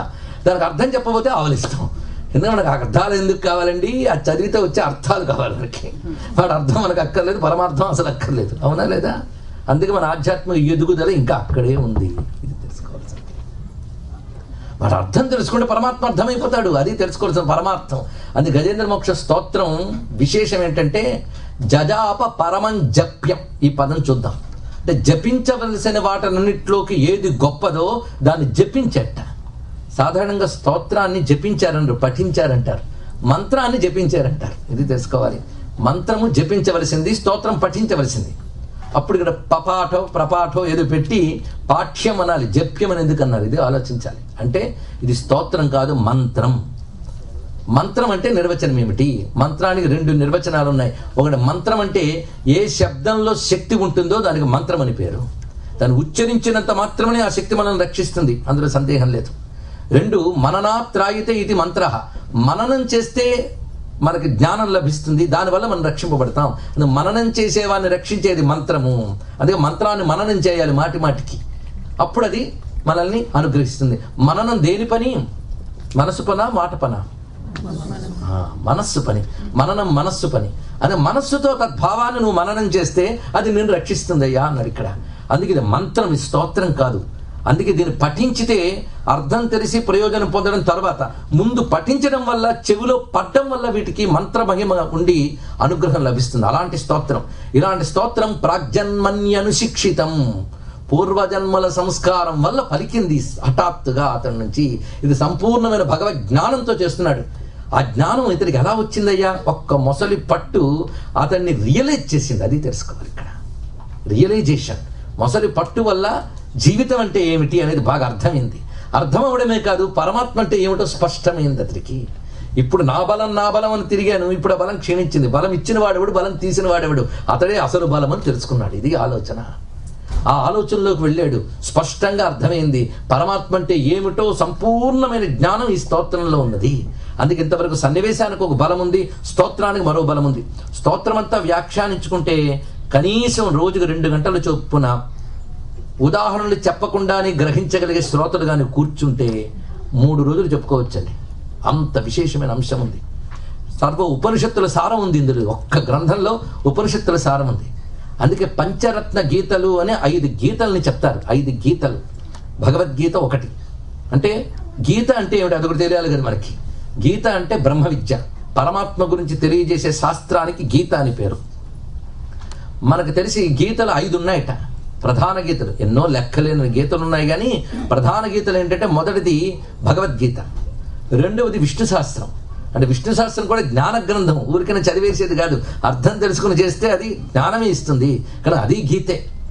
మూడవది మహాభారతంలో శాంతి పర్వంలో భీష్ముడు వారు అంపశయ్యం మీద ఉన్నప్పుడు కృష్ణస్తుతి చేస్తాడు, దాని భీష్మ స్తవరాజం అని పేరు, అది 3వ గీత. 4వది కూడా మహాభారతంలోని శాంతి అనుశాసన పర్వాల్లో అనుస్మృతి అని ఒకటి ఉంటుందండి. అనుస్మృతి అంటే ఎల్లవేళలా తలంచుకోవలసినది. బ్రహ్మ విద్యనంతటిని చిన్న శ్లోకాల్లో కొద్దిపాటి చెప్తాడు. ఇది 4వ గీతట. ఇప్పటికి 4 గీతలు చెప్పుకున్నాం. 1 భగవద్గీత, 2 విష్ణు శాస్త్రం, 3వది భీష్మ స్తవరాజం, 4వది అనుస్మృతి. ఈ 4 భారతంలోనే. 5వది మాత్రం భారతంలో లేదు, భాగవతంలో ఉంది. అది గజేంద్ర మోక్షం. 5వది గజేంద్ర మోక్షం. అంటే భగవద్గీతకి ఎంత ప్రాధాన్యం ఉన్నదో గజేంద్ర మోక్షానికి అంత ప్రాధాన్యం ఉన్నదండి. మొత్తం ఇక్కడ చేయబోయే స్తోత్రం అంతా కూడా అత్యద్భుతమైన భగవద్ జ్ఞానం. అలానే భగవంతుని శరణు వేడుతున్నాననే ప్రపత్తి, ఈ 2 ఇందులో మనకు కనబడుతున్నాయి. అందుకే భగవంతుడు అంటే ఏమిటో అర్థం చేసుకోవాలంటే ఈ స్తోత్రం చదువుకోవచ్చు. ఈ స్తోత్రం దగ్గర పెట్టుకుని పరమాత్మని మీరు ఏ దేవతా రూపంలో ధ్యానించుకోవచ్చు. అదొక ప్రత్యేకత దీనికి ఉన్నది. మీరు విష్ణువైనా, అమ్మవారైనా, ఎవరినైనా, శివుడైనా, ఎవరైనా ఈ స్తోత్రంతో భావన చేసుకోవచ్చు. ఎందుకంటే ఇక్కడ ఒక రూపవర్ణన ఎక్కడ ఉండదు. ఒక రూపాన్ని వర్ణించడు, ఆయుధాలను వర్ణించడు, లోకాలని వర్ణించడు. దీని నిర్విశేష బ్రహ్మస్తుతి అని అంటారు. ఇక్కడ నిర్విశేష అంటే పర్టికులర్గా ఇది అని చెప్పదు. సర్వవ్యాపకమై, సర్వోన్నతమై, యూనివర్సల్, ప్రతి జీవుడికి సంబంధించినటువంటి అద్భుత జ్ఞానం. ఇది తెలుసుకోవాల్సిన గొప్ప అంశం. అందుకే సర్వజీవులకి పనికొచ్చే విష్ణు జ్ఞానం ఈ గ్రంథంలో ఉంది కనుక దీనికి ఇంత ప్రాధాన్యం ఉన్నది. ఇది పారమార్థికంగా అంత అద్భుతం. కొందరు అంత దాకా వెళ్ళలేరు, ఒప్పుకుంటాం. అటువంటిప్పుడు ఏం చేయాలండి? అటువంటిప్పుడు కేవలం చదువుకున్నా దీని ఫలితం దీనికి ఉంటుందిట. ఒక చోట విదేశాల్లోనే 2010లో నేను భాగవతం ఒక చోట చెప్పే అవకాశం నాకు లభించింది, కాలిఫోర్నియాలో. చెప్తున్నప్పుడు గజేంద్ర మోక్షం ఘట్టం అవగానే ఇక ఎవరు వచ్చినా మరి లోపలికి రానివ్వద్దమ్మా, ప్రారంభించిన తర్వాత ఎవరికి లోపలికి రావద్దు. విష్ణు విష్ణు విష్ణు ఇదం విష్ణు విచక్రమే త్రేధాని గదే పదం. అక్కడ గజేంద్ర మోక్ష ఘట్టం పూర్తవగానే కుర్రవాడు ఒకడు వచ్చాడండి. వచ్చి నాకు కొంచెం మీరు అవకాశం ఇస్తే నా అనుభూతి చెప్తానన్నాడు. సరే చెప్పమంటే ఆయన చెప్పిన విషయం ఏంటంటే, మాకు తెలిసిన అత్యంత ఆత్మీయుడికి బ్రెయిన్కి సంబంధించిన ఒక వ్యాధి వచ్చింది, ఎక్స్పర్ట్స్ చూశారు, హాస్పిటల్లో పెట్టారు, ఇంకా లాభం లేదు, కొద్ది గంటలే అన్నారు. అప్పుడు మేము చేసింది ఏంటంటే గజేంద్ర మోక్ష ఘట్టం దగ్గర పెట్టుకుని పారాయణ చేసుకున్నాం అతను బాగుపడాలని. మొత్తం పారాయణ పూర్తయింది. ఆశ్చర్యకరంగా వైద్యులు చెప్పారు ఆయన బాగుపడ్డాడని, ఆయన ఇప్పుడు జీవించున్నాడండి. గజేంద్ర మోక్ష అనుకున్న మహిమ ఇది, ఇంత అద్భుతమైన మహిమ కల ఘట్టం. అందుకే గజేంద్ర మోక్ష ఘట్టం అంతా అయిపోయిన తర్వాత విష్ణువు స్వయంగా చెప్తాడు, ఎవరైనా ప్రాతకాలం లేస్తూనే నిన్ను నన్ను తలుచుకుంటారో, అంటే గజేంద్రుణ్ణి నారాయణుణ్ణి, అలాగే ఈ అరణ్యాన్ని, వైకుంఠాన్ని, ఈ దివ్యధామాన్ని తలుచుకుంటారో, అదేవిధంగా బ్రహ్మ విష్ణు రుద్రుల్ని, పుణ్య నదుల్ని తలంచుకుంటారో వారికి ఇంకా చెడు కాలం అనేది ఉండదు, దుఃఖం అనేది ఉండదు అని అభయం ఇచ్చాడండి స్వామి. క్రమంగా వాళ్ళ జీవిత కాలంలోనే పరమార్థ జ్ఞానం పొంది, భక్తి పొంది నన్ను పొందుతారయ్యా అని. చివరికి ఫలశ్రుతి గొప్పగా ఉంటుంది. ఫలశ్రుతి చివరి చెప్పచ్చు, కానీ ముందు చెప్తేనే కొంత రుచిగా ఉంటుంది అని చెప్పాడు. కొందరు స్తోత్రం కంటే ఫలశ్రుతి భలే రుచిగా ఉంటుంది, అవునా లేదంటే? చివరికి వచ్చేప్పటికి ధనార్థి ధనమస్మృతే కన్యార్థి లభితే కన్యా అంటూ ఉంటే ఎంత మధురంగా ఉంటాయి. స్తోత్రార్థం కాకపోయినా పర్వాలేదు, ఫలశ్రుతి చాలా కావాలి. కానీ అరే ఇది లేకపోతే అది లేదే, అది తెలుసుకోవాలి. ఇక్కడ చదవగా ఎప్పటికో అప్పుడు అందులో ఏముందో తెలుసుకునే ప్రయత్నం చేయాలి. లేకపోతే ఇందాక 6 గంటల నుంచి అరుస్తున్నాడు, కొంచెం జాలిపడేని విందాం అనుకున్నా అర్థమవుతుంది. అంత అద్భుతమైనటువంటి స్తోత్రాన్ని ఇక్కడ అందిస్తున్నాడు. ఇక్కడ తెలుసుకోవాల్సింది మనం, ఒక ఏనుక్కింత జ్ఞానం ఎక్కడి నుంచి వచ్చిందని. ఉపాధులు ఏవైనా పర్వాలేదండి, సంస్కారాలు ముఖ్యం. అది తెలుసుకోవాల్సింది ఇక్కడ. సంస్కారం ముఖ్యం. అందుకే కృష్ణ పరమాత్మ చెప్తాడు, నా కోసం సాధన చేసేటటువంటి వాడు సాధన తీరకుండా కానీ మరణిస్తే ఆ సాధన దశ ఎక్కడ ఆపాడో అక్కడి నుంచి తర్వాత జన్మలో అతడికి ఆ బుద్ధి యోగాన్ని నేను ఇస్తానన్నాడు. అంటే వాడికి ఏ సమయంలో అంటే కర్మక్షయం అయిపోతుంది, ఆ బుద్ధి ఎప్పుడు జాగృతి జరగాలి అప్పుడు నేను చూసుకుంటాను. తత్రతే బుద్ధి సంయోగం లభతే పౌర్వదేహికం అంటాడు ఇక్కడ. పౌర్వదేహికం, పూర్వదేహములు యందు వాడు చేసినటువంటి సాధనకి అనుగుణంగా వాడి కర్మలు ఎప్పుడు క్షయమవుతాయో చూసి అప్పుడు నేను వాడికి తప్పకుండా ప్రేరేపణ కలిగిస్తాను, వాడి బుద్ధికి ప్రేరణ ఇస్తాను అన్నాడు ఇక్కడ. అందుకు ఇంతవరకు తానికి ఏదో కర్మ ఉన్నది, ఆ కర్మ ఏనుగు దేహంతో ఇంతవరకు అనుభవించాడు, ఇప్పుడు తరించవలసిన యోగం వచ్చింది. ఆ యోగానికి బాహ్య ప్రేరణ మొసలి, అంతఃప్రేరణ నారాయణుడు. ఇది తెలుసుకోవాలి ఇక్కడ. ఆయన ప్రేరణ వల్లే కలిగింది. ఇప్పుడు స్తోత్రం చేస్తున్నాడు. సంస్కృతంలో ఈ స్తోత్రం అంతా కూడా మంత్రమహితంగా ఉంటుంది. పోతన గారు ఏం తీసిపోకుండా తెలుగులో చేశారు. కానీ సంస్కృతం ప్రయత్నించి తెచ్చుకునైనా పారాయణ చేయడం మొదలుపెట్టాలి ఇక్కడ. అందులో ప్రతి శ్లోకం మంత్రమహితమే, కానీ మొదటి 2 శ్లోకాలు బాగా గుర్తుపెట్టుకుని కనీసం 6 చేసుకోవాలి. ప్రతిరోజు నిత్య మననానికి పనికొచ్చేది ఏదో ఒకటి వస్తుంది ఇక్కడి నుంచి, పట్టుకున్నవాడు పట్టుకోవాలి. మొన్నటి రోజున చతుశ్లోకి భాగవతం, నిన్నటి రోజున ఒకటి వచ్చింది, ఎవరు పట్టుకున్నారు చెప్పండి ఒక్కటి పట్టు. నిన్న నిత్యపారాయణ కోసం శ్లోకం 2 మార్లు చదివాను. వారికి ఎవరు చెప్పారు వారికి నమస్కారం. నేను అది పట్టుకోవడం అండి, అసలు అక్కడ ఉంటుంది. అంతేగాని చాలామంది ఏంటంటే మాకు అర్థమైనట్టు చెప్పలేదు అంటారు, అహంకారం. అర్థం చేసుకునే ప్రయత్నం చేస్తే ఎందుకు బాగుపడవలసిన అవసరం ఎవరికి, చెప్పేవాడికి కాదు, వినేవాడికి. ఇది తెలుసుకోండి ఇక్కడ. వాడికి అవసరం. యోంత ప్రవిశ్య మమవాచమివాం ప్రసుప్తాం, అది నిన్న చెప్పుకున్నది. ఇవాళ చెప్తున్నాడు చూడండి. మంత్రంలాగే ప్రారంభించాడు. గాయత్రి మంత్ర సారం ఉంది ఇందులో. ఓం నమో భగవతే తస్మై యత ఏతచ్చిదాత్మకం పురుషాయ ఆదిబీజాయ పరేశాయాభిధీమహి యస్మిన్నిదం యతశ్చేదం ఏనేదం యయిదం స్వయం యస్మాత్ పరస్మాచ్చ పరః తం ప్రపద్యే స్వయం భువం. ఇంతే 2 శ్లోకాలు. ఎలా ప్రారంభించడం? ఓం నమో భగవతే తస్మై, అది మొదలుపెట్టాడు. ఓం నమో భగవతే తస్మై. భగవతే అంటే ఏంటో మనం చెప్పుకున్నాం. ఓం నమో భగవతే తస్మై యత ఏతచ్చిదాత్మకం, అది చూపిస్తున్నాడు. అతనికి నమస్కారం. ఎవరికి? భగవానుడైన పరమాత్మకు నమస్కారం. ఆయన నుంచి జగత్తంతా కలిగిందట. యస్మిన్నిదం యతశ్చేదం ఏనేదం యయిదం స్వయం. ఎవరి వల్ల కలిగిందో, ఎవరి యందు పెరుగుతోందో చూడండి. ఆయన వల్ల కలిగి ఆయనకు టాటా చెప్పొచ్చేది ఇది ప్రపంచం. ఆయన వల్ల కలగడమే కాదు, ఆయన యందే పెరుగుతుంది. అందుకు యస్మిన్నిదం యతశ్చేది, ఎవరి యందు ఇదం. ఇదం అంటే ప్రపంచం. ఎత్ అంటే పరమాత్మ. ఎత్ అంటే ఎవడో. నీకు ఇంకా అనుభవానికి రాలేదు కనుక ఎవడో. అనుభవానికి వస్తే ఆయన అని చెప్తావు. అనుభవానికి రాని సేపు ఎత్. ఎత్. ఆ ఎత్తుని తెలుసుకునే ప్రయత్నమే యజ్ఞం. ఇది ఒకటి ఆలోచించవలసిన గొప్ప విషయం అని ఇక్కడ. యహ, ఎవడు. యస్మిన్నిదం యతశ్చేదం ఏనేదం, ఎవరి వల్ల కలుగుతున్నదో, ఎవరి యందు పెరుగుతున్నదో, ఎవరి యందు లయమవుతున్నదో ఆయన పరమాత్మ. ఆయన యందు సృష్టి స్థితిలయలు కలుగుతున్నాయి, కానీ ఆయనకి సృష్టి స్థితిలయలు లేవు. అతడు ఎటువంటి వాడే? నమో ఓం నమో భగవతే తస్మై యత ఏతచ్చిదాత్మకం పురుషాయ ఆదిబీజాయ. ఎంత పురుషాయ? పురుష అంటే పూర్ణత్వాత్ పురుష, పరిపూర్ణమైనటువంటి వాడు. ఆది బీజం, సృష్టంతటికి మూలమైనటువంటి వాడు. పరేశాయ, ఆయన ఎటువంటి ఈశ్వరుడయ్యా అంటే ఆయనకు పైన మరొక ఈశ్వరుడు లేడు.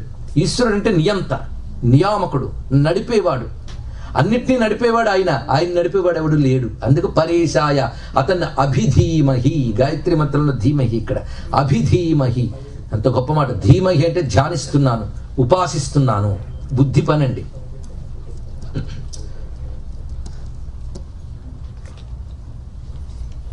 ఇలాంటి తప్పండి, చాలా దోషం. మనకు భగవంతుడు అక్కర్లేదని ఇలా బాహిరంగా ప్రకటించక్కర్లే.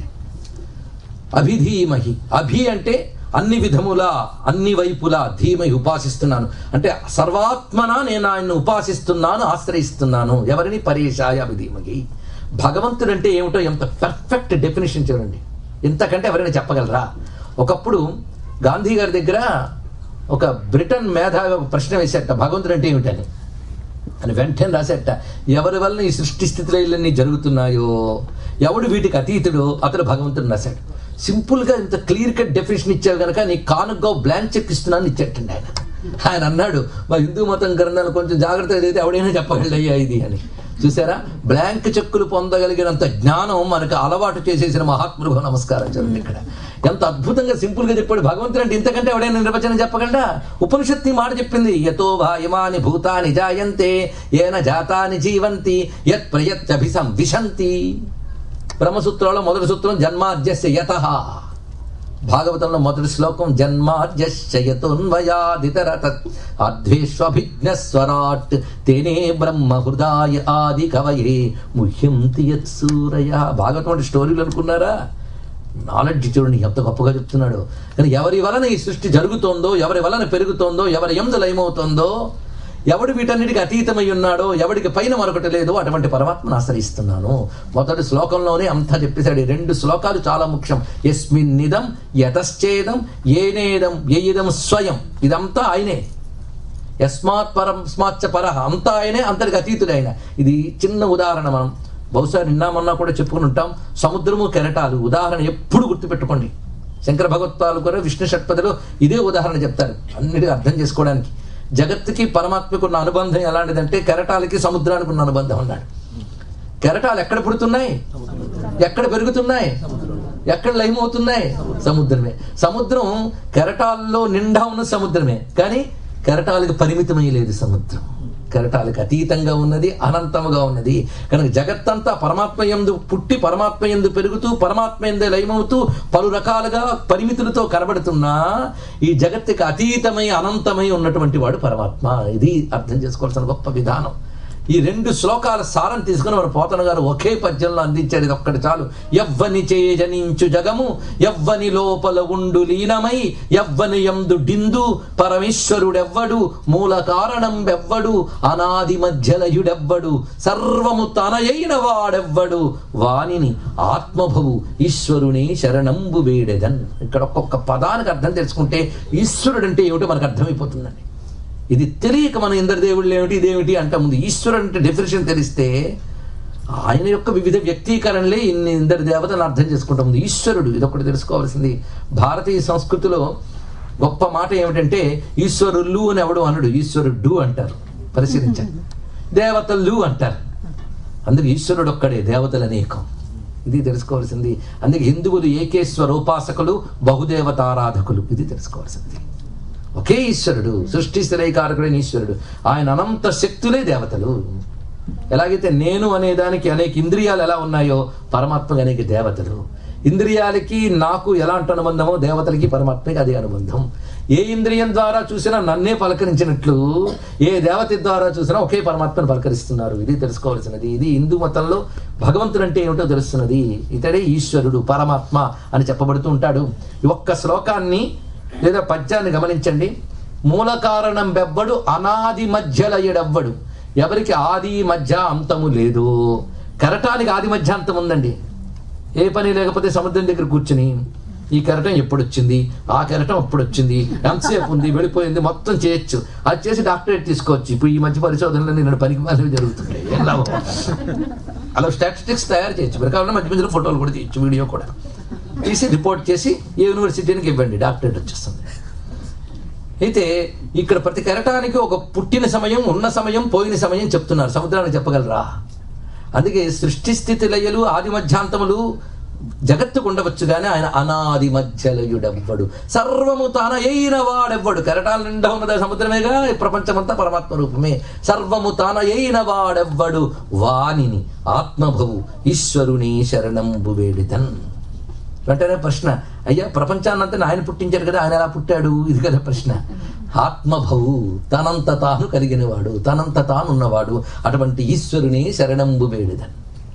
ఒక పరి జగముల వెలినిడి ఒక పరి లోపలికి గొనుచు ఉభయము తానై సకలార్థ సాక్షియగు అయ్యకలంకుని ఆత్మ మూలు అర్థిదలంతు. ఇందులో ఒక్క మాట వ్యాఖ్యానిస్తే మిగిలిన పూట్లన్నీ గడిచిపోతాయి. కానీ మాటి మాటికి మాట ఎందుకు చెప్పుకుంటున్నామంటే అంత లోతు ఉంది ఇందులో. ఇక్కడ సూచనగా అందుకుని సాధనగా ఇంట చేసినప్పటికీ తరించిపోతాం. ఒక పరి జగముల వెలినిడి ఒక పరి లోపలికి గొనుచు ఉభయము తానై. ప్రపంచాన్ని తన నుంచి వెలికి చూపించి మళ్ళీ లోపలికి లాగుతూ ఉంటాడట. ఒక ఇంద్రజాలికుడు తన లోపల ఉన్న ఇంద్రజాల విద్యను ఒక్కసారి చూపిస్తాడు. ఆయన ముందు కూర్చుని టికెట్ కొనుక్కుని కూర్చుంటాం, మనకు ఆయన కనబడతాడు, ఇంకెవడు కనబడ్డు. ఒక్కసారి హఠాత్తుగా మన ముందు కొండలు, పర్వతాలు, లోయలు, నక్షత్రాలు, ఆకాశాలన్నీ చూపిస్తాడు. మనం మర్చిపోతాం. ఆ నక్షత్రాలు, కొండల్లో ఆయన ఎక్కడ తిరుగుతూ ఉంటాం, కింద పడుకొని భయపడిపోతాం. అవేమైనా ఉన్నాయి అక్కడ? ఏమీలో మొత్తం అంతా చూపిస్తాడట. అక్కడ ఇంద్రజాలం ఉందా? ఇంద్రజాలికుడు ఉన్నాడా? ఇంద్రజాలికుడు ఉన్నాడు. ఇంద్రజాలం లేదు, చూపించినంతసేపు ఉంది. అది ఆయన మహిమ. ఇంద్రజాలం ఉంది, అప్పుడు మనం ఆశ్చర్యపోవడం ఉంది, బాధపడటం ఉంది, సుఖపడటం ఉంది, అంతా ఉన్నది. మళ్ళీ వెంటనే లాగి చూపించిస్తాడు. అందరూ చప్పట్లు కొడతాం. ఒక ఇంద్రజాలం చూసి ఇంద్రజాలికుడు చప్పట్లు కొడుతున్నావే, ప్రపంచమని ఇంద్రజాలం చూపించిన పరమేశ్వరుడికి ఎందుకు చప్పట్లు కొట్టట్లేదండి? ఆయనకి ఎందుకు దండం పెట్టట్లే? అది చూపిస్తున్నట్ట. అలా ఒక పరి జగముల వెలినిడి ఒక పరి లోపలికి గొనుచు ఉభయముతానై. ఇంద్రజాలం అనేది కనిపించింది ఆయన మేధాశక్తిగా. అలాగే ప్రపంచంలో కనబడుతున్నది ఆయన శక్తి, ఆయన విశేషమే. ఇది గమనించు అంటున్నాడు ఇక్కడ. ఉభయముతానై. అదే ఇంద్రజాలం బాగా తెలిసినవాడు అక్కడ కూర్చున్నాడు అనుకోండి, వాడు మనలాగే అన్ని చూస్తాడు కానీ మళ్ళీ భయపడ్డు. ఓహో ఎంత బాగా చేస్తున్నాడయ్యా అని మెచ్చుకుంటూ ఉంటాడు. అలాగే యోగి ప్రపంచంలో జరుగుతున్న మార్పులన్నీ, పరమేశ్వరుని యొక్క అద్భుతమైన శక్తులను చూసి ఆనందిస్తూ పరమాత్మ తలంచుకుంటుంటాడు. ఇది తెలుసుకోవాల్సినది.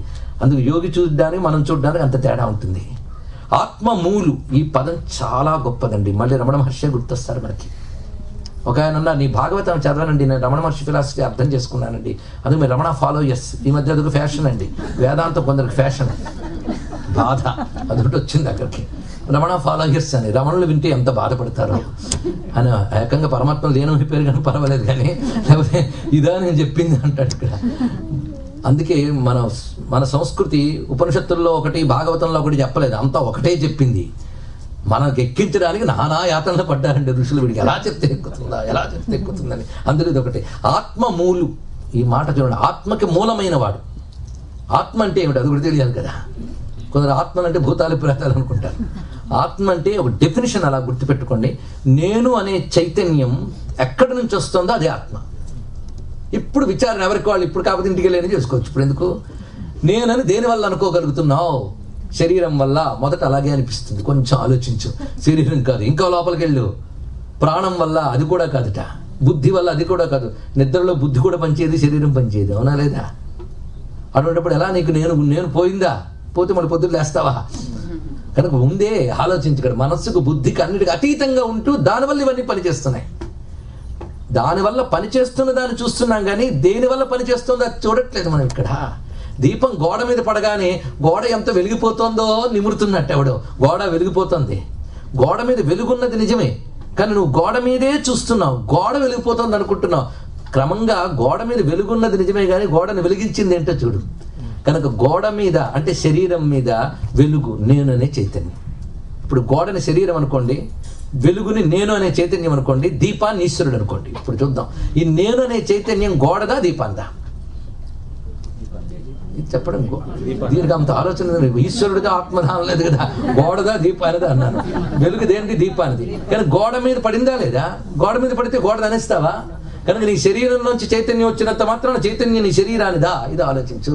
చైతన్యానికి మూలం ఎవడు? ఈశ్వరుడు. కనుక నేను ఎవడిని? ఆయన తాలూకు వాడిని. కానీ నేననే వెలుగు ఈశ్వరుడిదే. ఇది అర్థమైతే అహం బ్రహ్మాస్మి, అంత ఇంకోటి లేదయ్యా అన్నాడు ఇక్కడ. అందుకు నీ చూపు మరల్చు, గోడ మీద నుంచి అటు వెళ్ళు. ఇది తెలియాలంటే గోడ పగలగొట్టక్కర్లేదు, తెలుగు ఉంటే చాలు ఇక్కడ. అదేవిధంగా మననం చేయి. వీటన్నిటికీ చైతన్యం ఎవడిస్తున్నాడు? కనుక నేను అనే చైతన్యానికి మూలమైన ఈశ్వరునికి నమస్కారము. అది ఆత్మమూలు అనే మాటలో ఉన్న అర్థం. చూసారా ఎంత అద్భుతమైన జ్ఞానం ఉందో. ఒక ఏనుక్కు వచ్చిందండి. కొందరు అంటారు, ఏమండి గొప్ప జ్ఞానం లేని మానవులకు రావాలి కానీ ఆయనకి ఎందుకు వచ్చిందని ఏనుక్కు ఒక ప్రశ్న. జ్ఞానం లేని మానవులందరికీ వచ్చేసిందా? రావాలి అని రూల్ పెట్టినా అందరికి ఎలా రాలేదో, వాళ్ళకి రాదు అని రూల్ పెట్టినా కొందరికి వచ్చిందండి ఏనుగు గారికి కూడా. ఇది ఆలోచించాలి. వాడికి పూర్వజన్మ సంస్కారం వల్ల జ్ఞానం వస్తుంది. సంస్కారం లేనప్పుడు ఎదురుగా కూర్చోబెట్టి చెప్పినా రాదని నిన్న ప్రహ్లాదుడు చెప్పాడు. నేనెందుకు? ఇది తెలుసుకోవాల్సిన గొప్ప విషయం. అంతేగాని తీరుకు వచ్చినప్పుడు విని ఆధ్యాత్మిక విషయాలు వింటానండి అంటే వాడు బతుకులు బాగుపడ్డండి. ఎలాంటి శ్రద్ధ ఉండాలి తెలుసా? మాకు 3 రోజులు అయింది, వీకెండ్ 4 ఇవి. ఎంటర్టైన్మెంట్ అంటే మీరు ఎప్పుడైనా వెళ్ళచ్చు. ఎంటర్టైన్మెంట్కి డెడికేషన్ కావాలి, డివోషన్ కావాలి, అంకిత భావం కావాలి. అవైతే ఇప్పుడు అర్థమవుతుంది. లోకంబులు లోకేశులు లోకస్తులు తెగిన తుదిన లోకంబగు పెంజీకటి కవ్వల ఎవ్వడు ఏకాకృతి వెలుగునతనిని సేవింతు. ఈ లోకాలు పోతాయి, లోకేశ్వరులు పోతారు, లోకంలో ఉన్నవాళ్ళు పోతారు, కానీ ఆయన పొట్ట మనం దీనికి ఉదాహరణ చెప్పుకున్నాం మొన్న బెలూన్ ఉదాహరణ. కెరటాలు ఉంటాయి, కెరటాలు పోతాయి, సముద్రం అలాగే ఉంటుంది. కనుక ఇవన్నిటినీ నడిపిస్తున్నాడు, పోయినా తాను ఉంటాడు.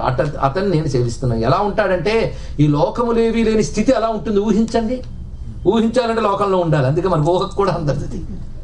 ఇక్కడ ఒక అద్భుతమైన విషయం ఉంది. ఇది అర్థం చేసుకోవాలంటే ఈ మధ్య పాశ్చాత్యులు సృష్టి రహస్యం గురించి అర్థం చేసుకునేటప్పుడు వాళ్ళకి అద్భుతంగా ఇలాంటి ఆలోచనే ప్రపంచంలో ఎక్కడా లేదు, ఒక్క చోట దొరికింది వాళ్ళకి. ఎక్కడంటే ఋగ్వేదంలో నాసదీయ సూక్తం. చూడండి, ఇక్కడ నాసదీయ సూక్తం అంటే సృష్టికి పూర్వం ఎలా ఉంటుంది అనే స్థితిని ఋషులు దర్శించి ఇచ్చారు. అది ఇక్కడ వర్ణిస్తున్నాడు. సృష్టికి పూర్వం ఉన్నది మొత్తం సృష్టి అంతా అయ్యాక సృష్టి వ్యక్తం కాదు, ఒక మహాంధకారంట. దానికి పైన ఉంది దీని అంతటిని నడిపించగలిగే జ్యోతి, కేవల చైతన్యం. జ్యోతి అంటే ఒక లైట్ వెలుగుతుందని కాదు, ఇక్కడ చైతన్యం అని అర్థం. జ్యోతి స్ఫాటికలింగం అంటే ఇదే అర్థం చూపిస్తున్నాడు ఇక్కడ. అలాంటి జ్యోతి. అందుకే లోకంబులు లోకేశులు లోకస్తులు తెగిన తుది అలోకంబుకు పెంచీకటి. అలోకం అంటే లోకానికి బియాండ్, పెంచీకటి. పోతన గారు ఇచ్చిన తెలుగు టెర్మినాలజీని మనం కాపాడుకోలేకపోయామండి. అచ్చపు చీకటి నిన్న, ఇప్పుడు పెంచీకటి. ఎంత గొప్ప మాట. పెంచీకటికి అవ్వల ఎవ్వండే కాకృతి వెలుగు అతనిని సేవింతం. ఇదే వేదాహమేతం పురుషం మహాంతం ఆదిత్యవర్ణం తమసస్తు పారే. అజ్ఞానానికి ఆవల, ఇది అర్థం తెలుసుకోవాల్సింది. అజ్ఞానానికి ఆవలుండే పరంజ్యోతి స్వరూపం ఎవడో ఆయన. ఈ సృష్టిలో మరి అనేకం కనబడుతున్నాయ్యా, అంతా ఆయన ఉన్నప్పటికంటే నర్త కొన్ని భంగి పెక్కగు మూర్తులలో ఎవ్వడాడు మునులను దివిజులు కీర్తింపనేరెవ్వరి వర్తనము అట్టివాని నుతింతు. ఇది చూపిస్తున్నాడు. ఒక నర్తకుడులా ఒక నటకుడు ఉంటాడు. ఇప్పుడు అనేక వేషాలు వేస్తాడు. బిచ్చగాడి వేషం, రాజు వేషం, ఇంకా అనేక రకాల స్త్రీ వేషం కూడా వేసే వాళ్ళు ఉన్నారు. ఇన్ని వేషాలు వేస్తారు కానీ అతను ఎవడు? వేషాలు ఎన్ని వేసినా ఆయన ఒక్కడే. అలాగే అనేక రూపాలుగా కనబడుతున్నా ఆయన స్వతసిద్ధంగా ఒకే రూపంతో ఉన్నాడు. అలాంటి స్వరూపాన్ని ఎవరు చూడగలరు? ముక్త సంగులైన మునులు దిదృక్షులు సర్వభూత హితులు సాధుచిత్తులు అసదృశ వ్రతాఢ్యులై కొల్తు రవ్వని దివ్య పదము వాడు దిక్కు నాకు. ముక్త సంగులైన మునులు దిదృక్షులు, గొప్ప మాట వేశాడు ఇక్కడ. అలాంటి పరమాత్మను ఎవరయ్యా చింతన చేస్తున్నారు అంటే ముక్త సంగులు, అటాచ్మెంట్స్ అన్ని విడిచిపెట్టిన వారు. ముక్త సంగులైన మునులు. మునులు అంటే నిరంతర మననశీలురు, ఇది అర్థం. అలాగే మానసిక వికారాలు అణగినవారు. రెండు అర్థాలు ఉన్నాయి ఇక్కడ. మానసిక వికారాలు అణగినటువంటి నిశ్చల ప్రశాంత స్థితిలో ఉన్నటువంటి వారు. అదేవిధంగా నిరంతరం పరమాత్మతత్వాన్ని మననం చేసేటువంటి వారు దిదృక్షులు. అది కావాలనే తపన కలిగినటువంటి వారు దిదృక్షులు. సర్వభూత హితులు, వారికి ఒకరిపై ద్వేషం ఒకరిపై రాగం ఉండదు, అందరిపై హితబుద్ధి ఉంటుంది. సర్వభూత హితులు సాధుచిత్తులు. అటువంటి వారు అసదృశ వ్రతాఢ్యులై. ఎలా కొలుచుతారా పరమాత్మనంటే ఇటువంటి స్థితి ఉన్నటువంటి వారు సాటి లేని వ్రతాన్ని అనుసరిస్తారట. ఈ వ్రతం ఏమిటి? వ్రతము అంటే నియమ పాలన, ఇది తెలుసుకోవాల్సింది. దృఢ దీక్షతో చేసేదే వ్రతం. అందుకే అసదృశ వ్రతాఢ్యులే, అన్కంపారబుల్. ఎవరు పోల్చి చెప్పలేదు ఇలా ఉంటుందని. అలాంటి దీక్షతో ఉంటారు. అలాంటి దీక్షతో పరమాత్మను కొలుచుకుంటారయ్యా. అలాంటి యోగులు ఏ పరమాత్మను కొలుచుకుంటున్నారో ఆ పరమాత్మను నేను శరణు వేడుతున్నాను అన్నారు ఇక్కడ. అది ఈశ్వరుని శరణంబు వేడేదని, అది ముఖ్యం. అటువంటి ఈశ్వరుని శరణు వేడుతున్నాను. శరణు వేడడం అంటే నీ అహంకారాలన్నీ కట్టి పెట్టి దాన్ని పట్టుకోవడం, ఇదొకటి తెలుసుకోవాల్సింది. అది శరణంబు వేడేదని ఆ మాట ప్రతి చోట చూపిస్తున్నాడు. అంతేకాదు యోగాగ్ని దగ్ధ కర్ములు యోగీశ్వరులే మహాత్మునుండెరుగక సద్యోగ విభాసిత మనముల బాగుగా నిక్షింతురు అట్టి పరము భజింతు. యోగాగ్ని దగ్ధ కర్ములు, యోగం అనగా జ్ఞానం. జ్ఞానాగ్ని దగ్ధ కర్మాణం తమాహు పండితం బుధా. నిరంతర సాధన వల్ల, నిరంతర విచారణ వల్ల రగిలిన జ్ఞానముచే కర్మబంధములని దగ్ధం చేసిన యోగులు ఆ జ్ఞానము ద్వారా ఏ పరమాత్మను అనుభవానికి తెచ్చుకుంటున్నారో ఆ పరమాత్మను ఆశ్రయిస్తున్నాను. మా దృక్ప్రపన్న పశుపాస విమోక్షణాయ ముక్తాయ భూరి కరుణాయ నమో నమస్తే. స్వాంశేన సర్వతను భృన్మనసి ప్రతీత ప్రత్యగ్దృశే భగవతే బృహతే నమస్తే. మధ్య మధ్యలో సంస్కృత శ్లోకం కూడా అందుతూ ఉంటే మంత్రమహితం కదా. నాలాంటి దిక్కులేని పశువుల్ని రక్షించేవాడు అన్నారు. మాతృక్ ప్రపన్న పశుపాస విమోక్షణాయ, పశుపాస విమోచని చదువుతున్నా ఎక్కడ? నాలాంటి శరణాగతులైన పశువులని మోక్షణాయ, పశుపాస విమోక్షణ. ఎందుకు చదువుతున్నామో తెలిసిందా? టైటిల్ సాంగ్ కోసం. గజేంద్ర మోక్షణం కదండి. నాలాంటి పశువుల యొక్క పాశాన్ని విడిపించేటటువంటి స్వామి అన్నాడు ఇక్కడ. పశువు ఎవడు, పాశం ఏమిటి, ఇది తెలియాలి. దీని పేరు పాశుపతం అండి. అయ్యా మీరు విష్ణు గురించి చెప్తున్నారు, శివుడి గురించి చెప్తున్నారు, మరి పశుపతి అంటారు ఏమిటని ఎర్రగా చూడద్దు. పశుపతి, విష్ణువు, శివుడు అన్నీ ఒక పరమాత్మ యొక్క పేర్లే, ఒకే పరమాత్మ. ఆయన రకరకాల చెప్తున్నా. అందుకే ఇందులో నటరాజు ఉన్నాడు తెలుసా మీకు? శివుడు నటరాజు అంటారు. నర్తకుని భంగి పెక్కుకు మూర్తుల్లో ఎవడెవరు నటరాజు. ఇప్పుడు పశుపతి కనబడుతున్నాడు. ఏం చెప్తారు? మాతృప్రపన్న పశుపాస విమోక్షణ. పశుపాస విమోచనమే చాలా గొప్ప మాట. ఇది అర్థం చేసుకోవాల్సిన గొప్ప మాట. పశువులు అంటే ఏమిటి ముందు తెలియాలట. అందుకే ఒకప్పుడు పార్వతీదేవి శివుడిని అడిగింది జ్ఞానం అంటే ఏమిటని. 3 ముక్కల్లో చెప్తానన్నాడు. పార్వతీదేవికి ఆయన 3 ముక్కలతో చెప్తే అర్థమైపోయింది. అసలు ఆవిడికి తెలియదా? మనకు అడగడం తెలియదని మన తరపున ఆవిడ అడిగింది అనమాట. అక్కడక్కడ ఎంత చక్కగా చెప్పాడు. పశు, పాశ, పతి, ఈ 3 గురించి నీకు చెప్తాను, అది తెలుసుకుంటే అదే జ్ఞానం అన్నాడు. ఆ 3 అర్థం చేసుకోండి చాలట. పశువులు అంటే జీవులు. అయితే పశువులను దేన్ని అనాలి అంటే పాశముతో బంధింపబడిన దాన్ని పశువు అనాలి. ఎవరిని పెడితే వాడిని పశువు అనేయకూడదండి. తాడుతో కడితేనే పశువు అనాలట. ఇప్పుడు ఆలోచించండి, మనం అవునో కాదు. పాశాలు కట్టిలేవు మనకి. ఎన్ని పాశాలు? 1, 2? బోల్డ్ పాశాలని భయం వేస్తుంది. ఒక్క పాశమే అనుకుందాం. ఏనుగుని కట్టడానికి ఒకే తాడు కడతారు, కానీ ఆ ఒక్క తాడులో బోల్డ్ తాళ్ళు పేరుతారు. అదేవిధంగా మనకి మాయ అనే ఒక్క పాశం జీవుల్ని కడుతుందిట. పాశం లిమిటేషన్స్. పాశమే లిమిటేషన్. అంటే దేశ కాల వస్తు పరిమితులకు మనం లోబడి ఉంటాం. ఇదే పాశం. ఆ పాశం మన కర్మ కొద్దీ భగవంతుడికి తగిలిస్తున్నాడు. యోగ్యులైన యోగులకు ఆ పాశం విప్పేస్తున్నాడు. ఈ పాశం అనే మాట చెప్పడంలో విశేషం ఏంటంటే వీటిని తగిలించుకోవడం, విడిపించుకోవడం మన చేతిలో లేదనడం. పశువుల కాపరి ఏ విధంగానైతే ఆవులకు కడతాడు, మా ఆయనే విప్పుతాడు, అలాగే మనకి ఆయనే పాశాలు బంధిస్తున్నాడు. ఇదంతా ఆయన తప్పే కదండి అని వెంటనే ఆయన అనొచ్చు. తప్పేం లేదు. మన కాలు విరిగింది, డాక్టర్ గారి దగ్గరికి వెళ్ళామండి, ఆయన బ్యాండేజ్ చేశాడు. మన కాలేగా ఎప్పుడో తీరిక చూసుకుని విప్పుదామా? లేకపోతే ఆయన ఊరికి తాను తీరిగ్గా ఉన్నాడు బ్యాండేజ్ కట్టాడా? కాలు విరిగిందనే బ్యాండేజ్ కట్టాడు కదా. బ్యాండేజ్ కట్టాడు ఎవరి చేతిలో ఉంది? డాక్టర్ చేతిలో. విప్పాలంటే ఆయనే విప్పాలి. అంతే. నా కాలు, నా బ్యాండ్, నా డబ్బు, నా ఇష్టం, నువ్వు విప్పితే కాలు ఉండదు. మళ్ళీ ఆయన దగ్గరికే వెళ్ళాలి. మళ్ళీ ఆయనే తీస్తాడు. తీసిన తర్వాత ఏం చేస్తాడు? నువ్వు నేను ఇచ్చిన పథ్యం బాగా పాటించలేదు, పుండు మానలేదు, మళ్ళీ బ్యాండేజ్ కొత్తది వేస్తానని పంపిస్తాడు. అవునా లేదా? అలాగే మనకి ఈ కర్మల కొద్దీ ఉన్న అజ్ఞానం అనే వ్యాధికి భగవంతుడు జన్మ అనే పాశం కడతాడు. ట్రీట్మెంట్ చక్కగా చెప్పాడు. ధర్మబద్ధంగా జీవించు, సాధన ఇలా చేసుకో అనేటువంటి ట్రీట్మెంట్, మెడిసిన్, పథ్యం అన్నీ చెప్పాడు. పాటించే వాళ్ళకి తొందరగా పుండు మారిపోతుంది.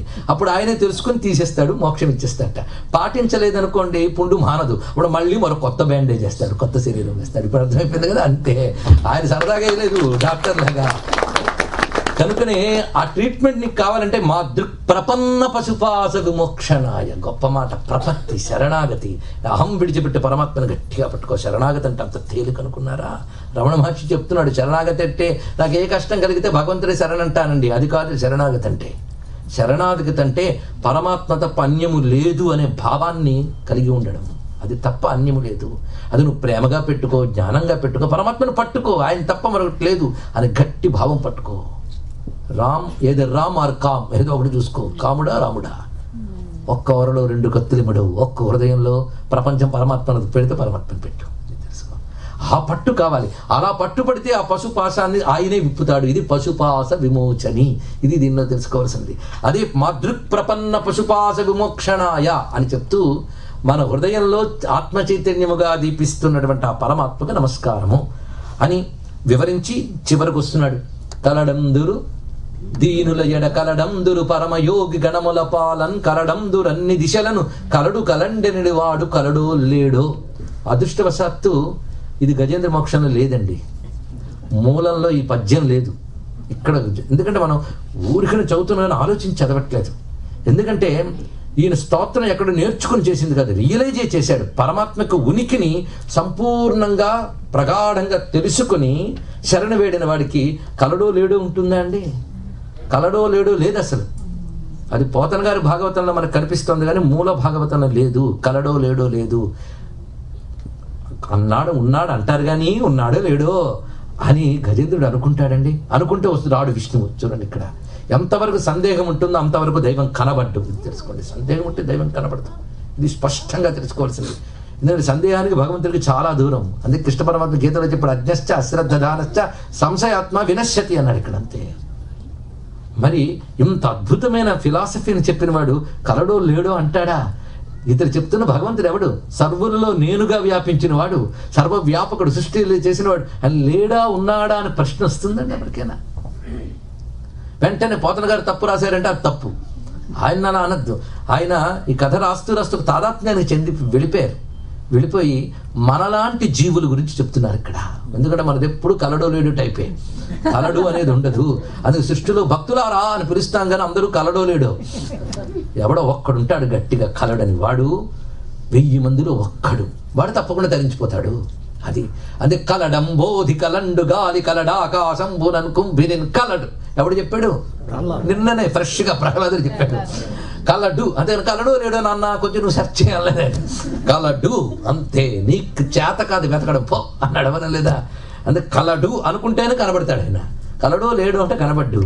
మరి ఇది గజేంద్రుడిది కాదు, ఇది మనది. గజేంద్ర మోక్షానికి ఇంకో టైటిల్ జీవుని వేదన. ఇది చూడండి, జీవుడు పడే వేదన. ఏది సత్యమో తెలుస్తుంది, అసత్యం నుంచి బయటపడాలని చేసే ప్రయత్నం జీవుడి వేదన. జీవుని వేదనే గజేంద్ర మోక్షం. జీవుడి వేదనలో సందేహం ఉండదు, ఇది తెలుసుకోవాల్సిన గొప్ప విషయం. కనుక పోతన గారు మనలాంటి జీవుల కోసం రాసిందే తప్ప గజేంద్రుడి గురించి కాదు. ఇక్కడ నేను పోతన గారిని దీన్ని తులనాత్మక పరిశీలన చేయడం కోసం, కంపారిటివ్ స్టడీ కోసం చెప్పట్లేదు. గజేంద్రుడిని అర్థం చేసుకోవాలని చెప్తున్నాను. గజేంద్రుడు రియలైజ్డ్ సోల్. కొందరు గజేంద్రుడిని ఆర్తభక్తుడు అని అంటారు. ఆర్తభక్తుడు కాదు, జ్ఞానభక్తుడు. జాగ్రత్తగా చూడండి. ఆర్తితో మొదలై జ్ఞానంగా పండిపోయింది. ఆయనకి మొసలి పట్టినప్పుడు ఆర్తి వచ్చింది, వెంటనే రియలైజ్ అయ్యాడు, పరమాత్మ పట్టుకున్నాడు ఇక్కడ. అంతే. అందుకే ఆర్తితో మొదలయ్యింది, జ్ఞానంగా మిగిలిపోయింది. అందుకే జ్ఞానభక్తుడే మహానుభావుడు గజేంద్రుడు. ఇది పరిశీలించవలసిన గొప్ప విషయం. జ్ఞానభక్తుడు అనగా ఏమిటి? ఇది కూడా తెలియాలి కదా. భగవంతుడు ఏంటో సంపూర్ణంగా తెలుసుకుని ఆయన తప్ప అన్యము లేదనే బుద్ధి కలిగిన వాడిని జ్ఞానభక్తుడు అంటారు. ఇది ప్రధానంగా తెలుసుకోవాల్సింది. ఎంత సంపూర్ణంగా తెలుసో చెప్పాడు. ఏదో మనం 5-6 పద్యాలు 5-6 శ్లోకాలు చెప్పుకున్నాం కానీ దీనిలో ఉన్న ప్రతి శ్లోకం ఇంత లోతైనదే.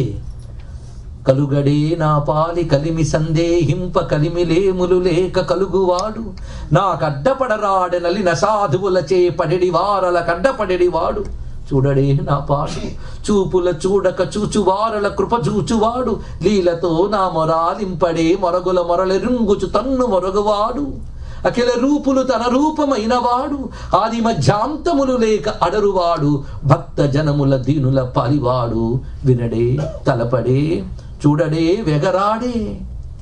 ఎంత ఆర్తి చూడండి ఇక్కడ. కలుగడే నా పాలి. ఈ శ్లోకం, ఈ పద్యం కూడా మూలంలో లేదు కానీ ఉపనిషత్తుల్లో భావాలున్నాయి. కానీ గజేంద్రుడి యొక్క మనస్థితికి సరిపోతుంది సరిగ్గా. కలుగడే నా పాలి కలిమి సందేహింప కలిమిలేములు లేక కలుగువాడు. భగవంతుడు గురించి ఎంత గొప్పగా చెప్పాడంటే, కలిమి లేమి అంటే ఉండడం లేకపోవడం అనేది లేకుండా ఉండేవాట.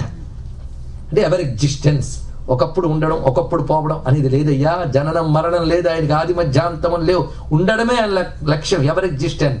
దీన్ని సత్ అని అంటారు సంస్కృతంలో. సత్ ఇదే సచ్చిదానందం. అదే కలిమిలేములు లేక కలుగువాడు అది వివరించారు.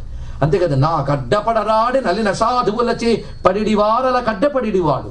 సర్వవ్యాపకుడైన పరమాత్మ తనని ఏ రూపంలో నమ్మినా వాళ్ళని గమనించుకుంటూ వాళ్ళని రక్షించడానికి వస్తాడు. మరి నన్ను ఇంకా రక్షించడానికి రాలేదేమిటి? అది అర్థం అనమాట. నాకు అడ్డపడరాడే నలిన సాధువులచే పడిడివారల కడ్డపడిడివాడు. దుర్మార్గుల చేతుల్లో పడిపోయిన సత్పురుషులను రక్షించడానికి పరమాత్మ వస్తాడే, మరి నన్ను రక్షించడానికి ఇంకా ఎందుకు రావట్లేదు? నేను చూడట్లేదా ఏమిటి? ఆయన కనిపించట్లేదు ఆయనకి? చూడడే నా పాటు చూపుల చూడక చూచువారుల కృప చూచువాడు. ఎంత గొప్పగా చెప్పాడండి. చూపులు లేకుండానే అన్ని చూస్తుంటాట. కన్నున్నవాడు అదేం చూపిస్తే అదే చూస్తాడు. పరమాత్మ చూడడానికి కన్నక్కర్లే, ఇంద్రియాపేక్ష లేని శక్తి అతడు. కన్ను పరమాత్మగా దర్శన శక్తి పరమాత్మ. ఆ దర్శన శక్తి కన్నుంటే కన్నుకి లిమిటెడ్ అయిపోతుంది. ఆయన కన్నుకి లిమిటెడ్ అయింది కాదు, అనంత దర్శన శక్తి సంపన్నుడు. ఇది సరిగ్గా అపాదపా నిర్జవనో గ్రహీత పశ్యత్య చక్షు సశృణోత్యకర్ణ ఉపనిషత్ మంత్రం అండి. అది అలా తీసుకొచ్చి పోతన గారు ఎంత గొప్పగా చెప్పారండి.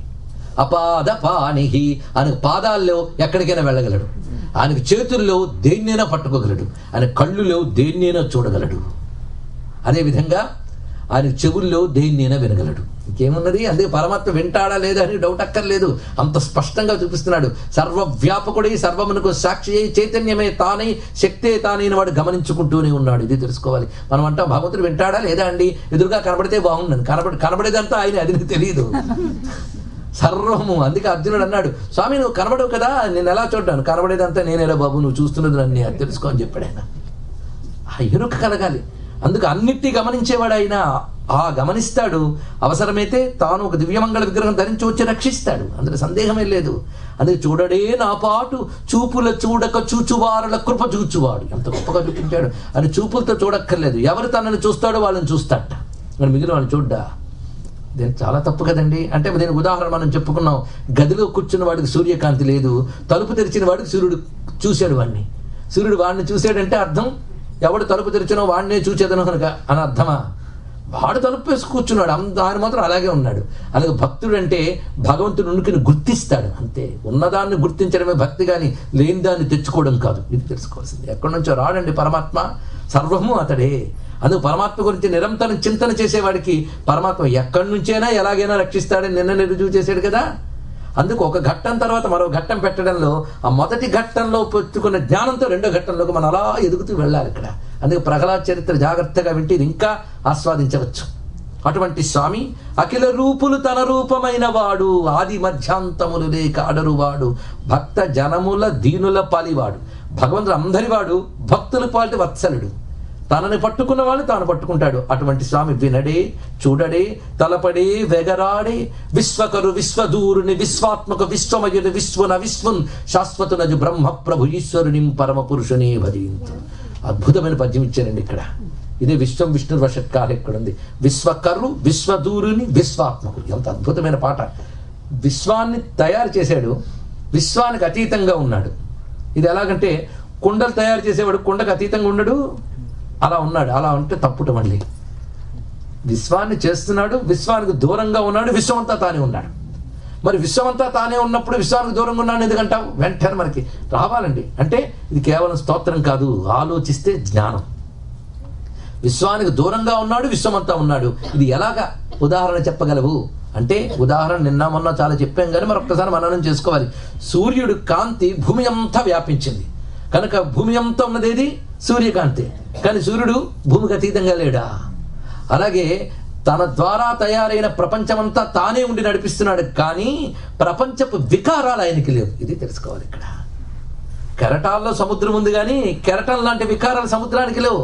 కనుక ప్రపంచంలో పరమాత్మ ఉన్నప్పటికీ, ప్రపంచమంతా ఆయనే చేస్తున్నప్పటికీ ప్రపంచానికి అతీతంగా ఉన్నాడు, ప్రపంచంలో కూడా ఆయనే ఉన్నాడు. ఆయన లేకపోతే ప్రపంచానికి ఉనికే లేదు. ఇది అర్థం చేసుకోవాలి. ప్రపంచమంతా ఆయనే ఉన్నాడంటే ప్రపంచపు లిమిటేషన్స్ అన్నీ ఆయనకు అంటగడతాం.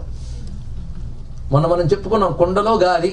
కుండలో గాలి ఉందనేది ఎంత నిజమో, గాలి కుండకే పరిమితమే లేదు అనేది అంతే నిజం.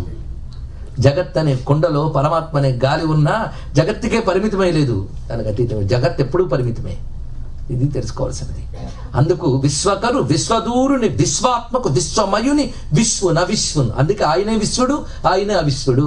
శాశ్వతం, అతడు శాశ్వతమైన వాడు. అజ, అజ అంటే జన్మాదులు లేనివాడు. బ్రహ్మ ప్రభు, బ్రహ్మ అంటే ది బిగ్గెస్ట్ అని అర్థం అండి. ఆయన మించిన ఉన్నత వస్తువు మరొకట్లేదు. అటువంటి ప్రభు ఈశ్వరుని పరమ పురుషుని భజయింతు. హిందూ మతంలో పరబ్రహ్మ అనే కాన్సెప్ట్ చాలా గొప్పది. ఈ పరబ్రహ్మ వస్తువు దగ్గరికి వచ్చేటప్పటికి రకరకాల దేవతలు లేదు, ఉన్నది అదే. ఒకే పరబ్రహ్మ జగద్రూపంగా ఎన్ని విధములుగా అవుతోంది అని చెప్తున్నారు. ఆ పరబ్రహ్మని నేను భజయింతున్ అని ఆశ్రయించాడు. క్రమంగా అంటున్నాడు, లావొక్కింతయు లేదు, ధైర్యము విలోలంబయ్యే, ప్రాణంబులుంఠావులు తప్పెను, మూర్ఛ వచ్చే తనుగుండెసరి స్థితిని ఒక్కసారి ఊహించండి. అది నవ్వే విషయం కాదు, వేడవలసిన విషయం. అలసిపోయేనయ్యా, అలసిపోయానయ్యా అని అంటే తప్పకుండా ఆయన అనుగ్రహిస్తారండి. కానీ మనం ఇంకా అలసిపోయాం అనుకోవట్లేదు, ఇంకా ఫైట్ చేస్తాం అనుకుంటున్నాం. అలసిపోయాను, ఇంకా నువ్వే అంతర్యామి, హలసితి సొలసితి, పోరాడి పోరాడి అలసిపోయానయ్యా. కోరిన కొర్కులు కోయని కట్లు, తీరవు నీవవి తెంచక, భారపు పగ్గాలు పాప పుణ్యములు నేరుపున పోవు నీవు వద్దనక. ఇది నేను చేస్తా, అది నేను చేయను, మధ్యలో అహంకారం వీటితో చేసి చేసి చేసి అలసిపోయానయ్యా, నువ్వే కాపాడు. మనం అలసిపోయానయ్యా అంటున్నామా? లేదే, ఇంకా నేనే అంటున్నాం కనుక ఆయన రావట్లేదు, నీవు అఘోరించి అంటున్నాడు ఇక్కడ. ఆ స్థితి, ఆ మాట అన్నమయ్యకి అర్థమైందండి. అందుకే అంత ఆర్తిగా రాశాడు. కానీ పాట మనకు అర్థమైందా? ఇది సినిమాలో పెట్టారు కనుక అంతర్యామ అలసించ అక్కడే. తర్వాత ఎన్ని చెప్తున్నాడు ఆయన, మదిలో చింతలు మైలలు మనుగులు వదలవు నీవవి వద్దనక. నేను ఎంతో ప్రయత్నం చేస్తున్నాను స్వామి బాగుపడదామని, కానీ నీ సహకారం లేకపోతే ఇది లేదు. సాధన చేయాలని ప్రయత్నిస్తున్నా, ప్రతికూలతలతో యుద్ధం చేస్తున్నా, అలిసిపోయాను స్వామి అంటే తప్పకుండా ఆయన ముందుకు వచ్చి ఆదుకుంటాడయ్యా. కానీ నువ్వు ఇంకా అలసటని అనుకోవట్లే, ఈ పనికిమాల నాటే బాగుంది అనుకుంటున్నావు. అది కావాలి. ఈ అలసట చూపిస్తున్నాడు. లా ఒక్కింతయు లేదు ధైర్యము విలోలంబయ్యే, ఇంకా నాదని ఏమీ లేదయ్యా, బలమంతా నీవే.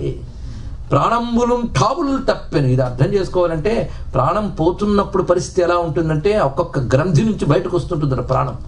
ఆ సమయంలో కలిగే వేదన ఎలా ఉంటుందంటే ప్రాణానాం గ్రంథిరసరుద్రోమా విశాంతగా ఆ మంత్రంలో చెప్తారు.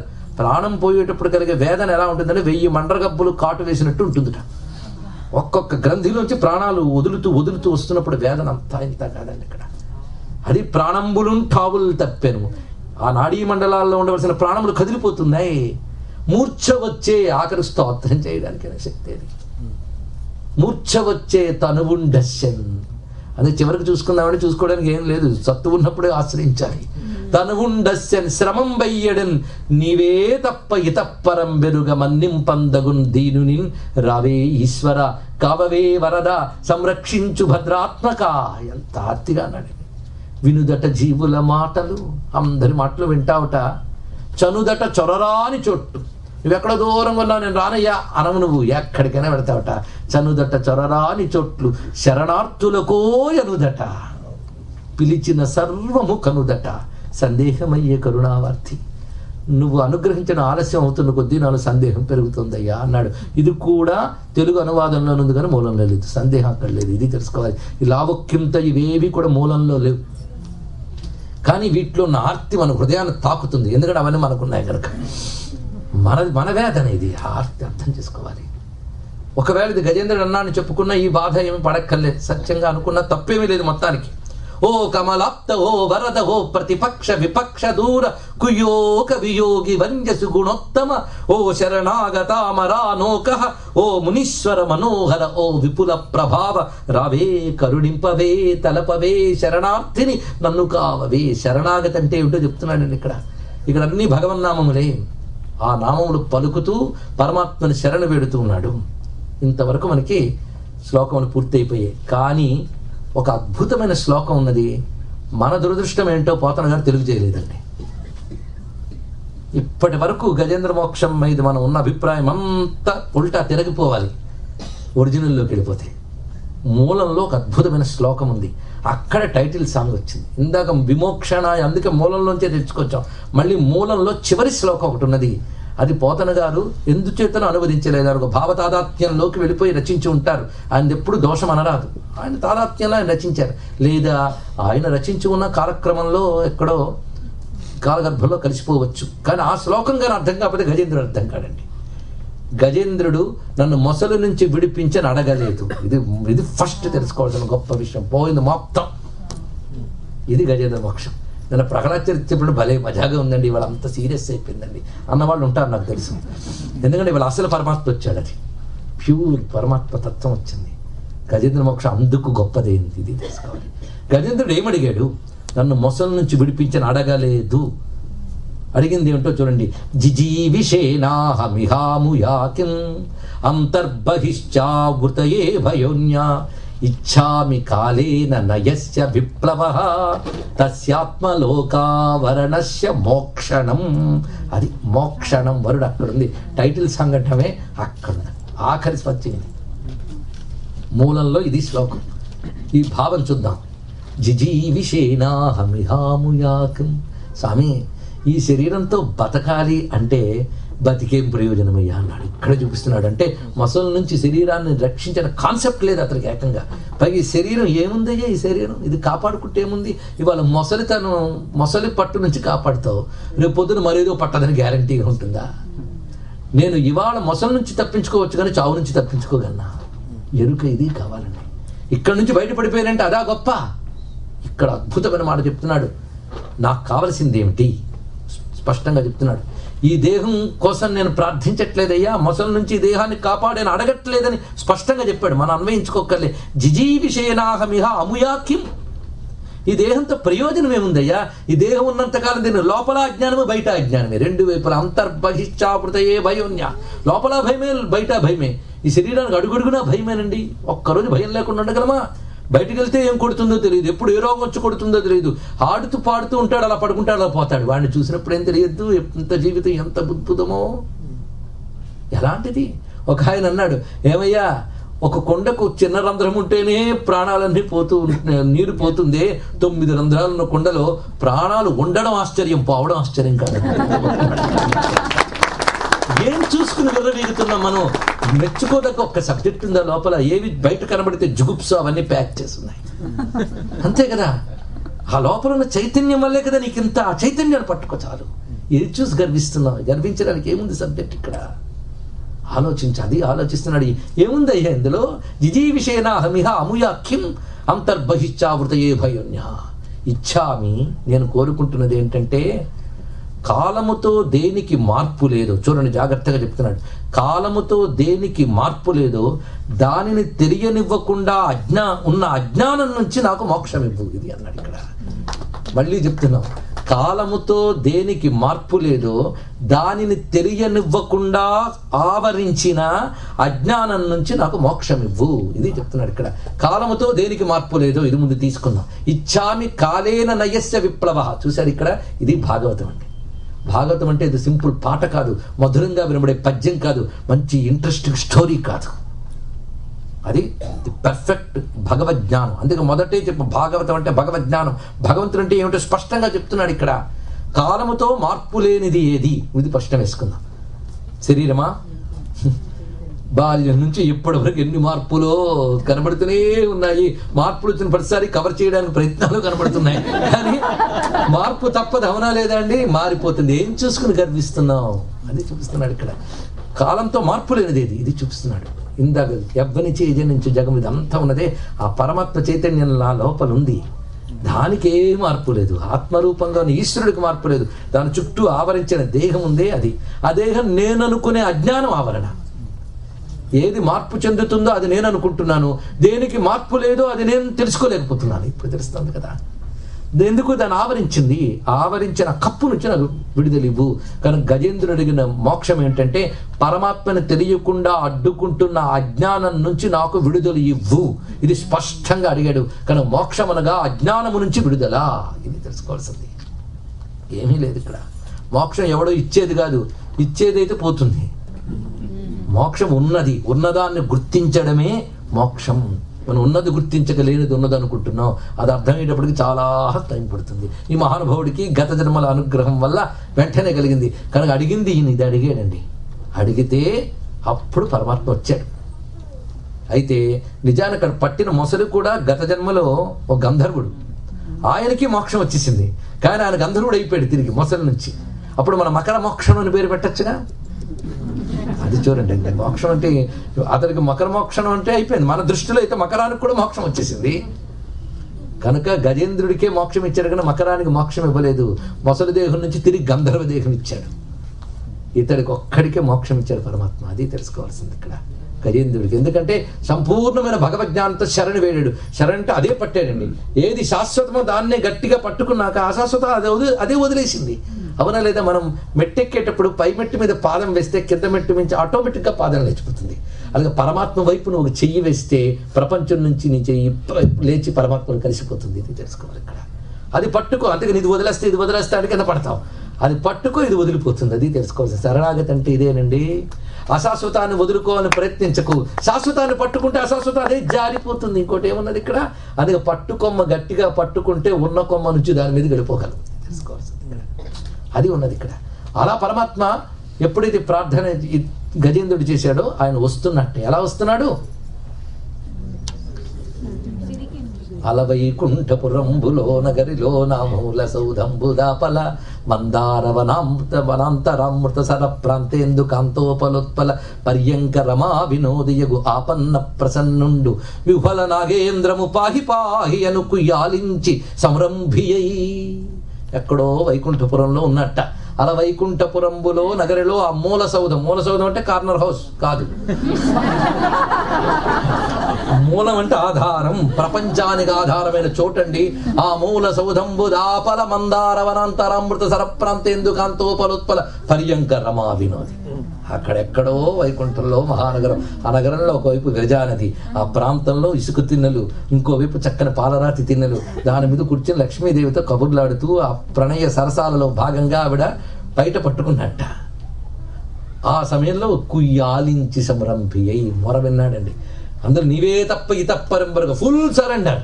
మామూలు కథ అక్కడ. శరణాగతి అంటే చిన్న విషయమా?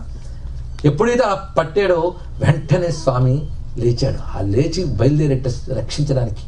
ఆ వెళుతున్నప్పుడు ఎలా వెళుతున్నాడంటే సిరికింజప్పడు శంఖ చక్రయుగముంచేదో ఈ సంధింపడు ఏ పరివారంబును జీరడు అభ్రగపతిని వర్ణింపడు ఆకర్ణికాంతర ధమ్మిల్లము చక్కనొత్తడు వివాద ప్రోద్ధిత శ్రీ కుచోపరిచేలాంచలమైన వీడడు గజ ప్రాణావనుత్సాహి. ఏమి భక్త రక్షణ దాక్షిణ్యం! సిరికింజప్పుడు వెళుతున్నప్పుడు వెళ్ళొస్తాను కూడా ఆవిడకి చెప్పలేదు. మా ఆయనకి ఎప్పుడు అలవాట్లేదండి అని అంటే అది వేరే విషయం. ఈయనకి మంచి అలవాటు. ఎందుకంటే నిజమైన భర్తకి భార్యకి చెప్పి వెళ్ళడం మంచి అలవాటు అండి. అందుకే వెళ్తూ చెప్పి వెళ్తున్నాడు, కసురుకుంటూ విసుక్కుంటూ బతికితే అదేం భర్త అండి.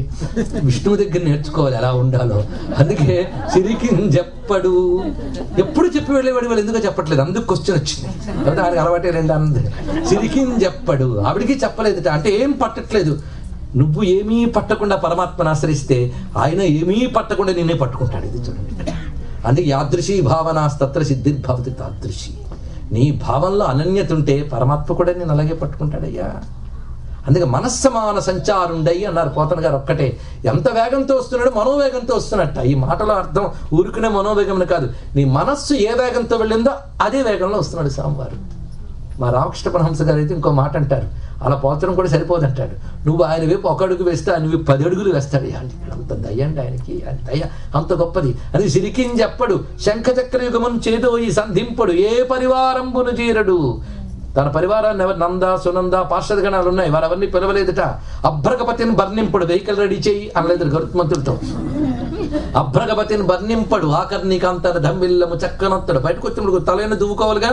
అంత అందమైన జుట్టు అది ఇటు కదులుతోంది. ఆయన దాన్ని సవరించుకోవాలని అంటే తన ఒంటినే తాను పట్టించుకోలేదు. ఇది ఎంత గొప్పగా ఆకర్ణికాంతర ధమ్మిల్లము చక్కనొత్తాడు. అంతేకాదు అమ్మవారితో మాట్లాడుతూ ఆ ప్రణయ కలహంలో భాగంగా బయట పట్టుకున్నట్టు అది విడిచిపెట్టాలని కూడా అనుకోకుండా అలాగే బయలుదేరిపోతున్నాడు. ఇక్కడ ఎంత అద్భుతమైన దృశ్యం ఇచ్చారని పోతన గారు. ఆ కదిలి వస్తున్నాడు ఆయన.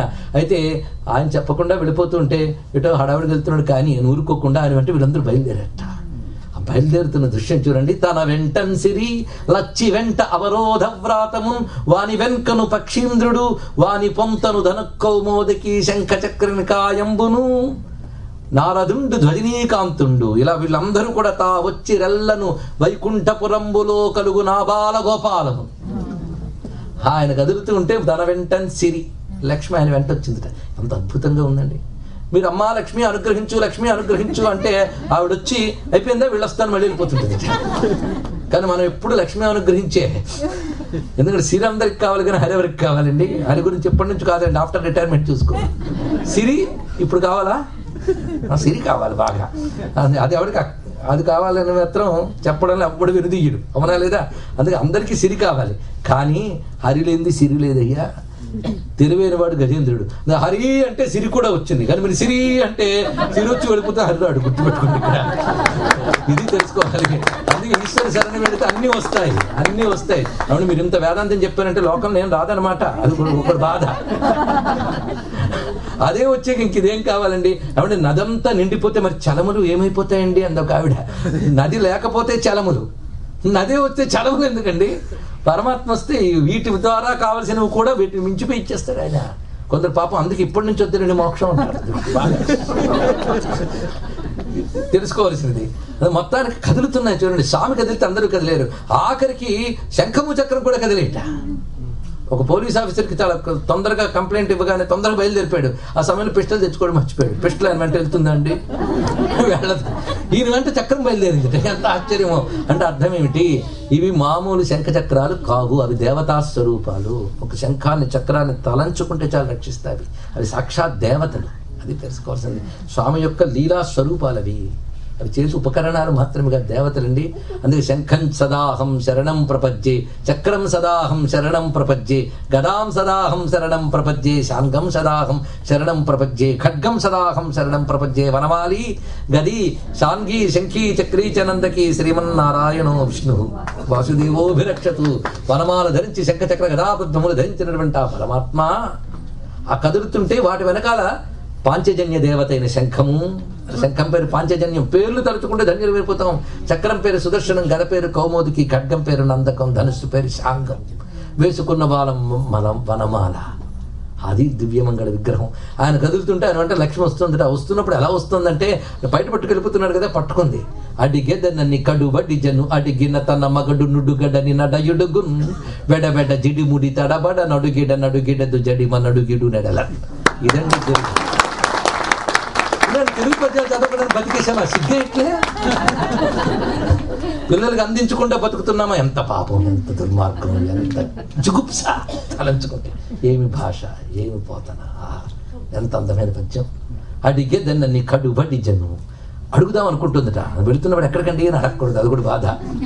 ఇప్పుడు అడిగినా చెప్పేటట్లేడు ఆయన, అందుకు ఆగుతుందిట. వెళదామా మానడమా, మరి నిలవకుండా ఆయనతో పాటు వెళ్ళిపోయింది తల్లి. అలా కదిలి వస్తుందండి. ఆ కదిలి వస్తున్న స్వరూపాన్ని ఎంత గొప్పగా చూపిస్తున్నాడు. ఈ లోపల అక్కడ దేవతలందరూ చూసి దండం పెడుతున్నట్ట, కానీ ఒక్కడ హెల్ప్ చేయలేదు. ఈ ఇంద్రుడు ఆ మాత్రం మొసలను కొట్టలేడండి. వరుణుడు పాశంతో మొసలు లాగి లేడా, ఇంద్రుడు వజ్రాయుధంతో కొట్టలేడు, ఎవ్వరు చేయలేదు. ఎందుకంటే ఈ కాలు మాకు కాదట. ఎందుకంటే ఈయన స్తుతిస్తున్న సర్వవ్యాపుడైన పరమాత్మని, మేము ఆయన వల్ల పనిచేసే దేవతలం అని వాళ్ళు నమస్కారం చేసుకుని కూర్చున్నారు అంతే. భలే భలే చాలా గొప్ప స్తోత్రం చేసాడు అంటున్నట్ట. ఈయనకో మొసలు లాగేస్తారు, గొప్ప స్తోత్రం చేస్తున్నారంట. వెంటనే వీళ్ళు పైనుంచి వినబడుతుందటండి నాదాలు. చూశారు, చూడగానే స్వామి కనబెట్టాడు. వస్తున్నాడు.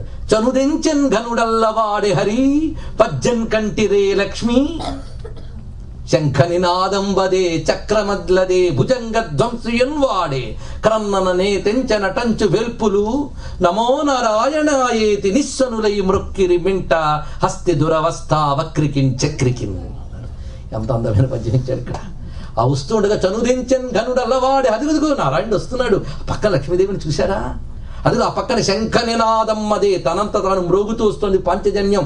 చక్రమల్లదే భుజంగ ధ్వంసియున్వాడే, అదిగో గరుత్మంతుడు చూడండి. క్రన్నన నేతించే అని అందరూ అటువైపు తిరిగి నమో నారాయణాయ అని నమస్కరించేట. నమో నారాయణాయేతి నిస్వనులై మృక్కిరి మింట హస్తి దురవస్థ వక్రికిన్ చక్రికిన్. అలా స్వామి తిన్నగా వస్తున్నాడండి గజేంద్ర వద్దకు. వచ్చి ఎంత చక్కగా అనుగ్రహించాడంటే, తతో భగవత స్పర్శాత్ విముక్తో అజ్ఞాన బంధనాత్. శ్లోకం ఎంత గొప్పగా చెప్పాడు.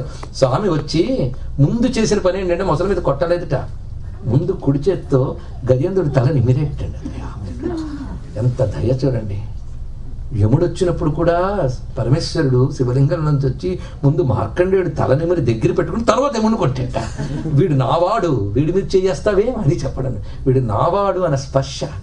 గజేంద్రుడు తల నిమిరి తర్వాత కరుణా సింధుడు శౌరి వారి చరమున్ ఖండింపగా పంపే సత్వరితా కంపిత భూమి చక్రము మహోజ్జద్విస్ఫులింగ ఛటా పరిభూతాంబర శుక్రము బహువిధ బ్రహ్మాండ భాండ ఛటాంతర నిర్వక్రము పాలితాకిల సుధాంధ చక్రమున్ చక్రమున్ కరుణా సింధుడు శౌరి వారి చరమున్ ఖండింపగా పంపి.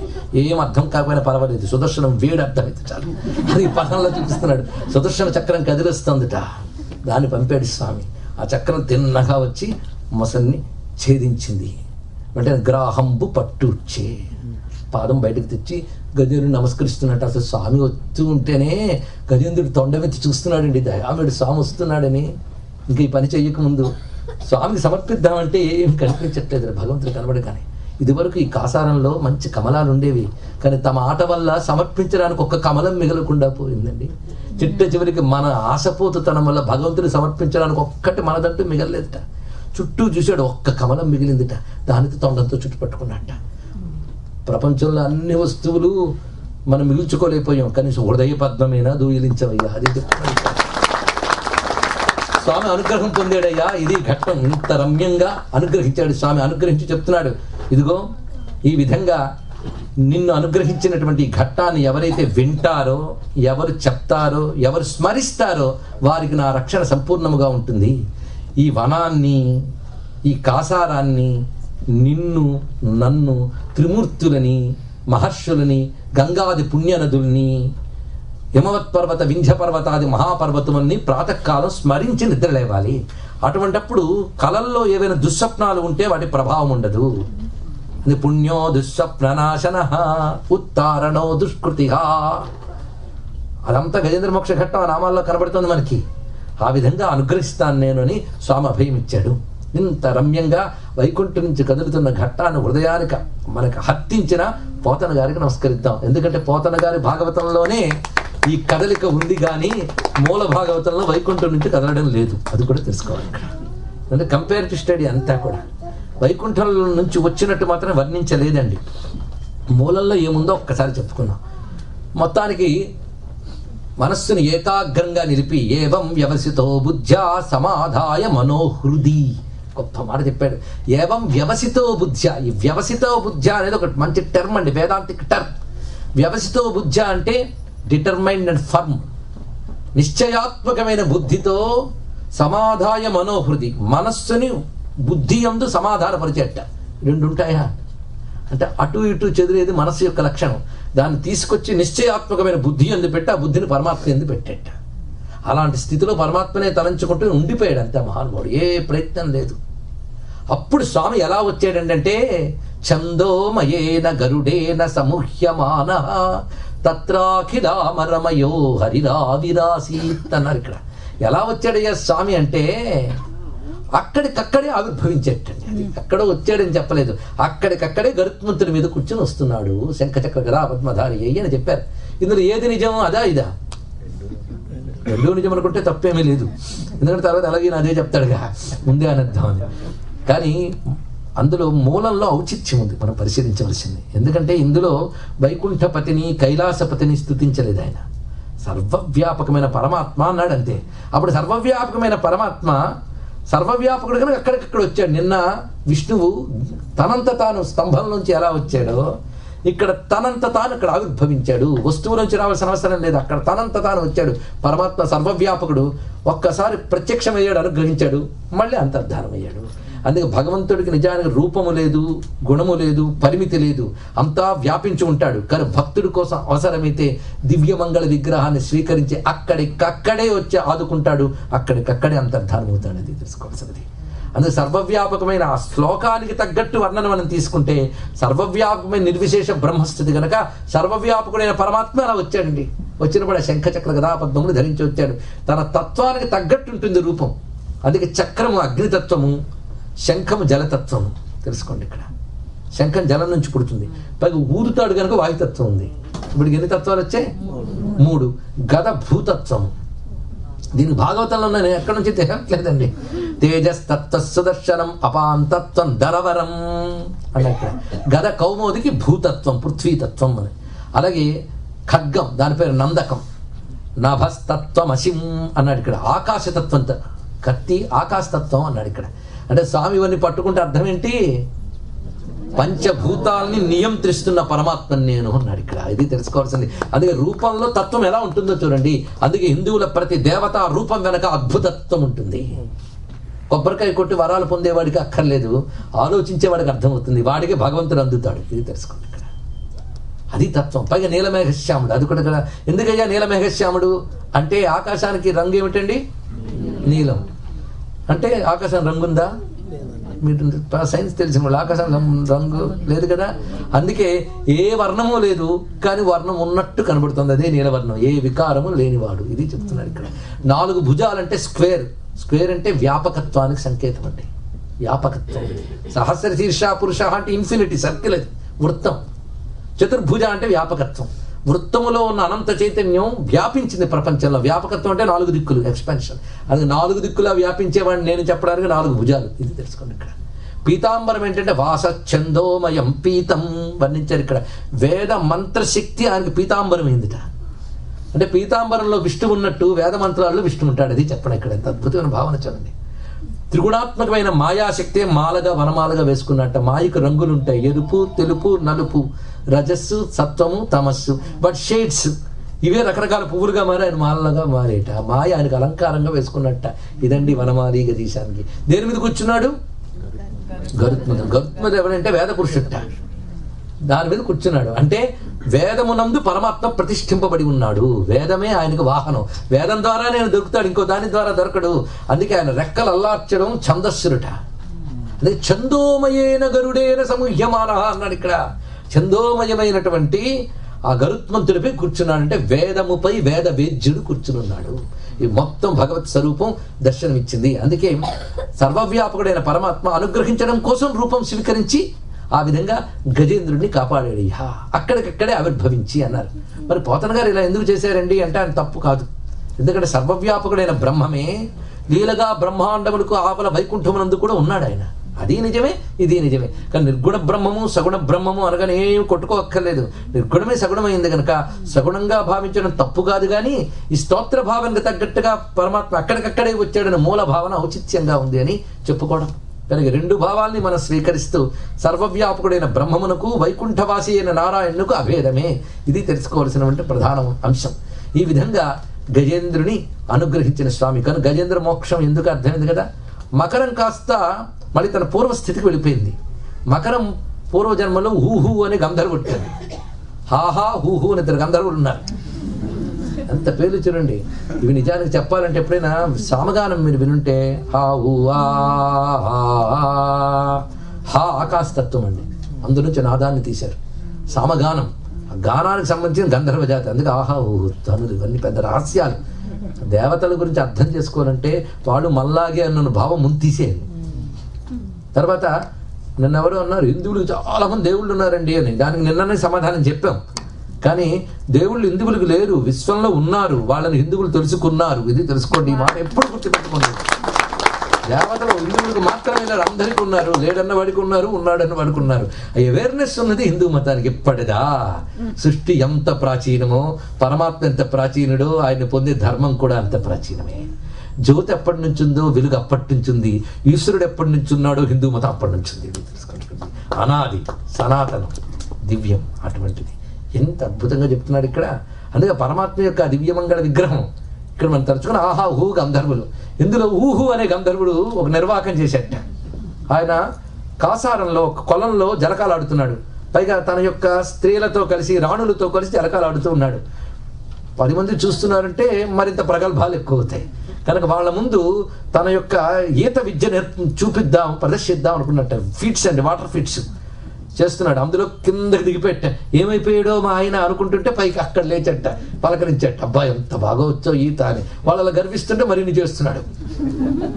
ఇటు తిరిగి అటు తిరిగి అటు తిరిగి అటు తిరిగి వాళ్ళ కంగారు పెడుతూ మధ్యలో కనబడుతూ ఇలాగా ఈ ఒడ్డు దగ్గర మునిగి ఆ ఒడ్డుకి వెళ్ళేటండి.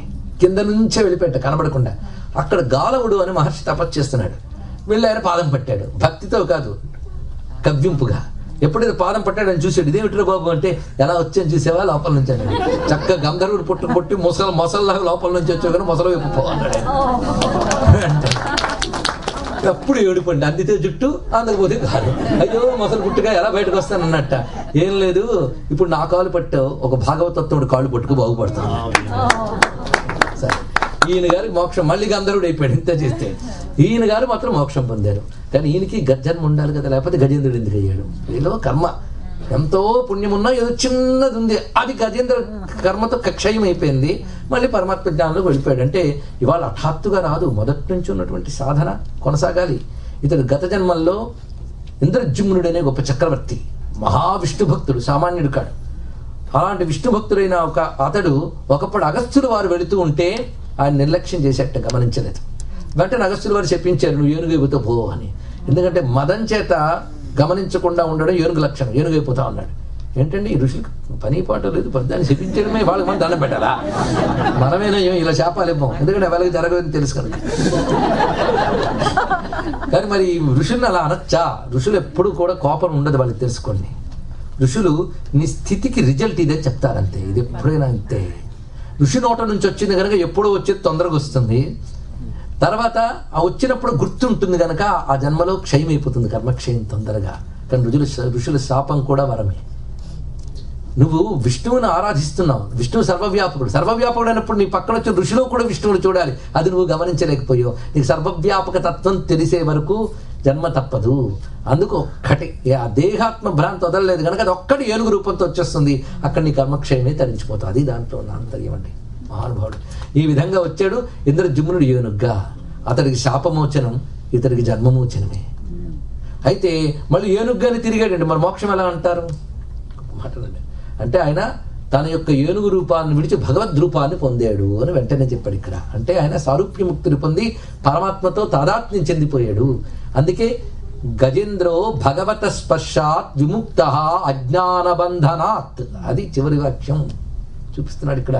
అజ్ఞానబంధం నుంచి అంటే నేను అనేది పరమాత్మదే తప్ప అనాత్మలైన జడమైన ప్రకృతిది కాదు, ఇది తెలుసుకున్నాడు. అందుకే జడములైనటువంటి దేహాదుల నుంచి నేను లాగి చైతన్యమైన పరమాత్మతో ఐక్యమైపోవడమే మోక్షం అండి. అది పొందాడు ఎవరు? గజేంద్రుడు. ఈ మోక్షం ఈశ్వరానుగ్రహం లేనిది దొరకదు. అందుకే నువ్వు లేకపోతే నాకు వస్తుందయ్యా. అందుకే ఎంత వేదాంత జ్ఞానమైన ఉపనిషత్తులు చదివితే దొరకదు. ఈశ్వరానుగ్రహం ఉండవలసిందే, ఆయన ఆశ్రయించవలసిందే. అందుకే ముముక్షుర్భై శరణమహం ప్రపద్యే ఉపనిషత్తు చెప్పింది. పరమాత్మ శరణ వేడుదాం. అందుకే శరణాగతితోనే భగవంతుడిపై ఎరుక కలిగిన శరణాగతితో, లేదా శరణాగతి పొంది ఎరుకు పొందుతూ ఆయన్ని ఆశ్రయిస్తే ఆయనే మనల్ని అనుగ్రహిస్తాడు అనే ఘట్టం చెప్పి దీని ద్వారా ఆది వ్యాధులన్నీ కూడా తొలగుతాయి అనే ఫలశ్రుతిని కూడా చివరికి చెప్తాడు ఎవరు? సుఖయోగింద్రులు. ఆది వ్యాధులు తొలగుతాయి, దుఃఖాలు విమోచనమవుతాయి, అంతేకాదు అభీష్ట సిద్ధి లభిస్తుంది, అన్నీ చెప్పాడండి సుఖయోగింద్రుడు. ఆయనకే అక్కర్లేదు, పరీక్షితుకి అక్కర్లేదు. ఇది అలాగే గుర్తుపెట్టుకోండి. ఇది విన్న ఇతరులందరికీ కూడా ఇది లభిస్తుంది. వాళ్ళకి ఇంక కావాల్సింది పరమాత్మ జ్ఞానమే. అందులో నిలిచిపోవడానికే చెప్పుకుంటున్నవారు వాళ్ళు, ఇంకోటి కాదు. పరమాత్మ యందు మనస్సు నిలిచిపోవాలనే పరీక్షిత్ మహారాజు వింటున్నాడు, సుఖయోగింద్రుడు చెప్తున్నాడు. అది వినడం వల్ల మనందరికీ ఇన్ని ఫలితములు, భాగవతం ఇచ్చే అద్భుత ఫలాలు ఒక్కొక్క ఘట్టానికి ఒక్కొక్కటి ఉన్నది. ఇవాళ అలాంటి అద్భుతమైన ఘట్టాన్ని చెప్పుకున్నాం. అటువంటి పరమాత్మను మనం నమస్కారం చేసుకుని రేపటి రోజు కార్యక్రమం 9:30కి అంటే 9:30 ప్రారంభిద్దాం. ఎందుకంటే విషయం చాలా ఉన్నది. నేను ఇవాళ 2 ఘట్టాలు చెప్దాం అనుకున్నాం, కానీ యోగ్యులైన శ్రోతలు ఉన్నారు ఇక్కడ. అందువల్లే పరమాత్మ దీన్ని వివరంగా చెప్పించాడని అనుకుంటున్నా. అయింది. గ్రహించేవాళ్ళు గ్రహించుతారు, ఆనందిస్తారు. ఇంకా రేపు మరొక్క ఘట్టం ఉంది, రమ్యమైన ఘట్టం. అది మొదటి ఘడియల్లో మనం చెప్పుకొని ఇంకా మిగిలినంతా దశమ స్కంధానికి ఇచ్చేద్దాం. ఏం చేస్తాం? కృష్ణ కథ మిగిలినటువంటిది ఇంకా 3 పూటలు ఉంటుంది కృష్ణ కథ, అంతే కదా. రేపటి నుంచి 4 పూటలు, ఉదయం 9:30 నుంచి 11:30 వరకు ప్రవచనం, 11 నుంచి 12:30 వరకు భోజనం. కొంచెం లైట్గా చేస్తే మంచిది, ఎందుకంటే తర్వాత ఏంటో నేను చెప్పక్కర్లేదు, పూర్వానుభవాలు ఉన్నాయి. సన్నద్ధులే కూర్చుంటే ఇంకో మాట ఇచ్చారు, అప్పుడు కొద్దిగా తిని మళ్ళీ రెండో ప్రవచనం పూర్తిగా తింటారు. సరే, మొత్తానికి ఆ గంట తర్వాత మళ్ళీ రెండవ ప్రవచనం అవుతుంది. తర్వాత ఎల్లుండి కూడా అదే విధమైన పద్ధతులు వచ్చేసి మనం భాగవతం 7 పూటల ప్రవచనం చేసుకుని సప్త సంఖ్యను పూర్తి చేసుకుంటున్నాం. నారాయణ అనుగ్రహం చేత. స్వరం శ్రీ వెంకటేశ శ్రీనివాస పరబ్రహ్మ చరణారవిందార్పణమస్తు. స్వస్తి.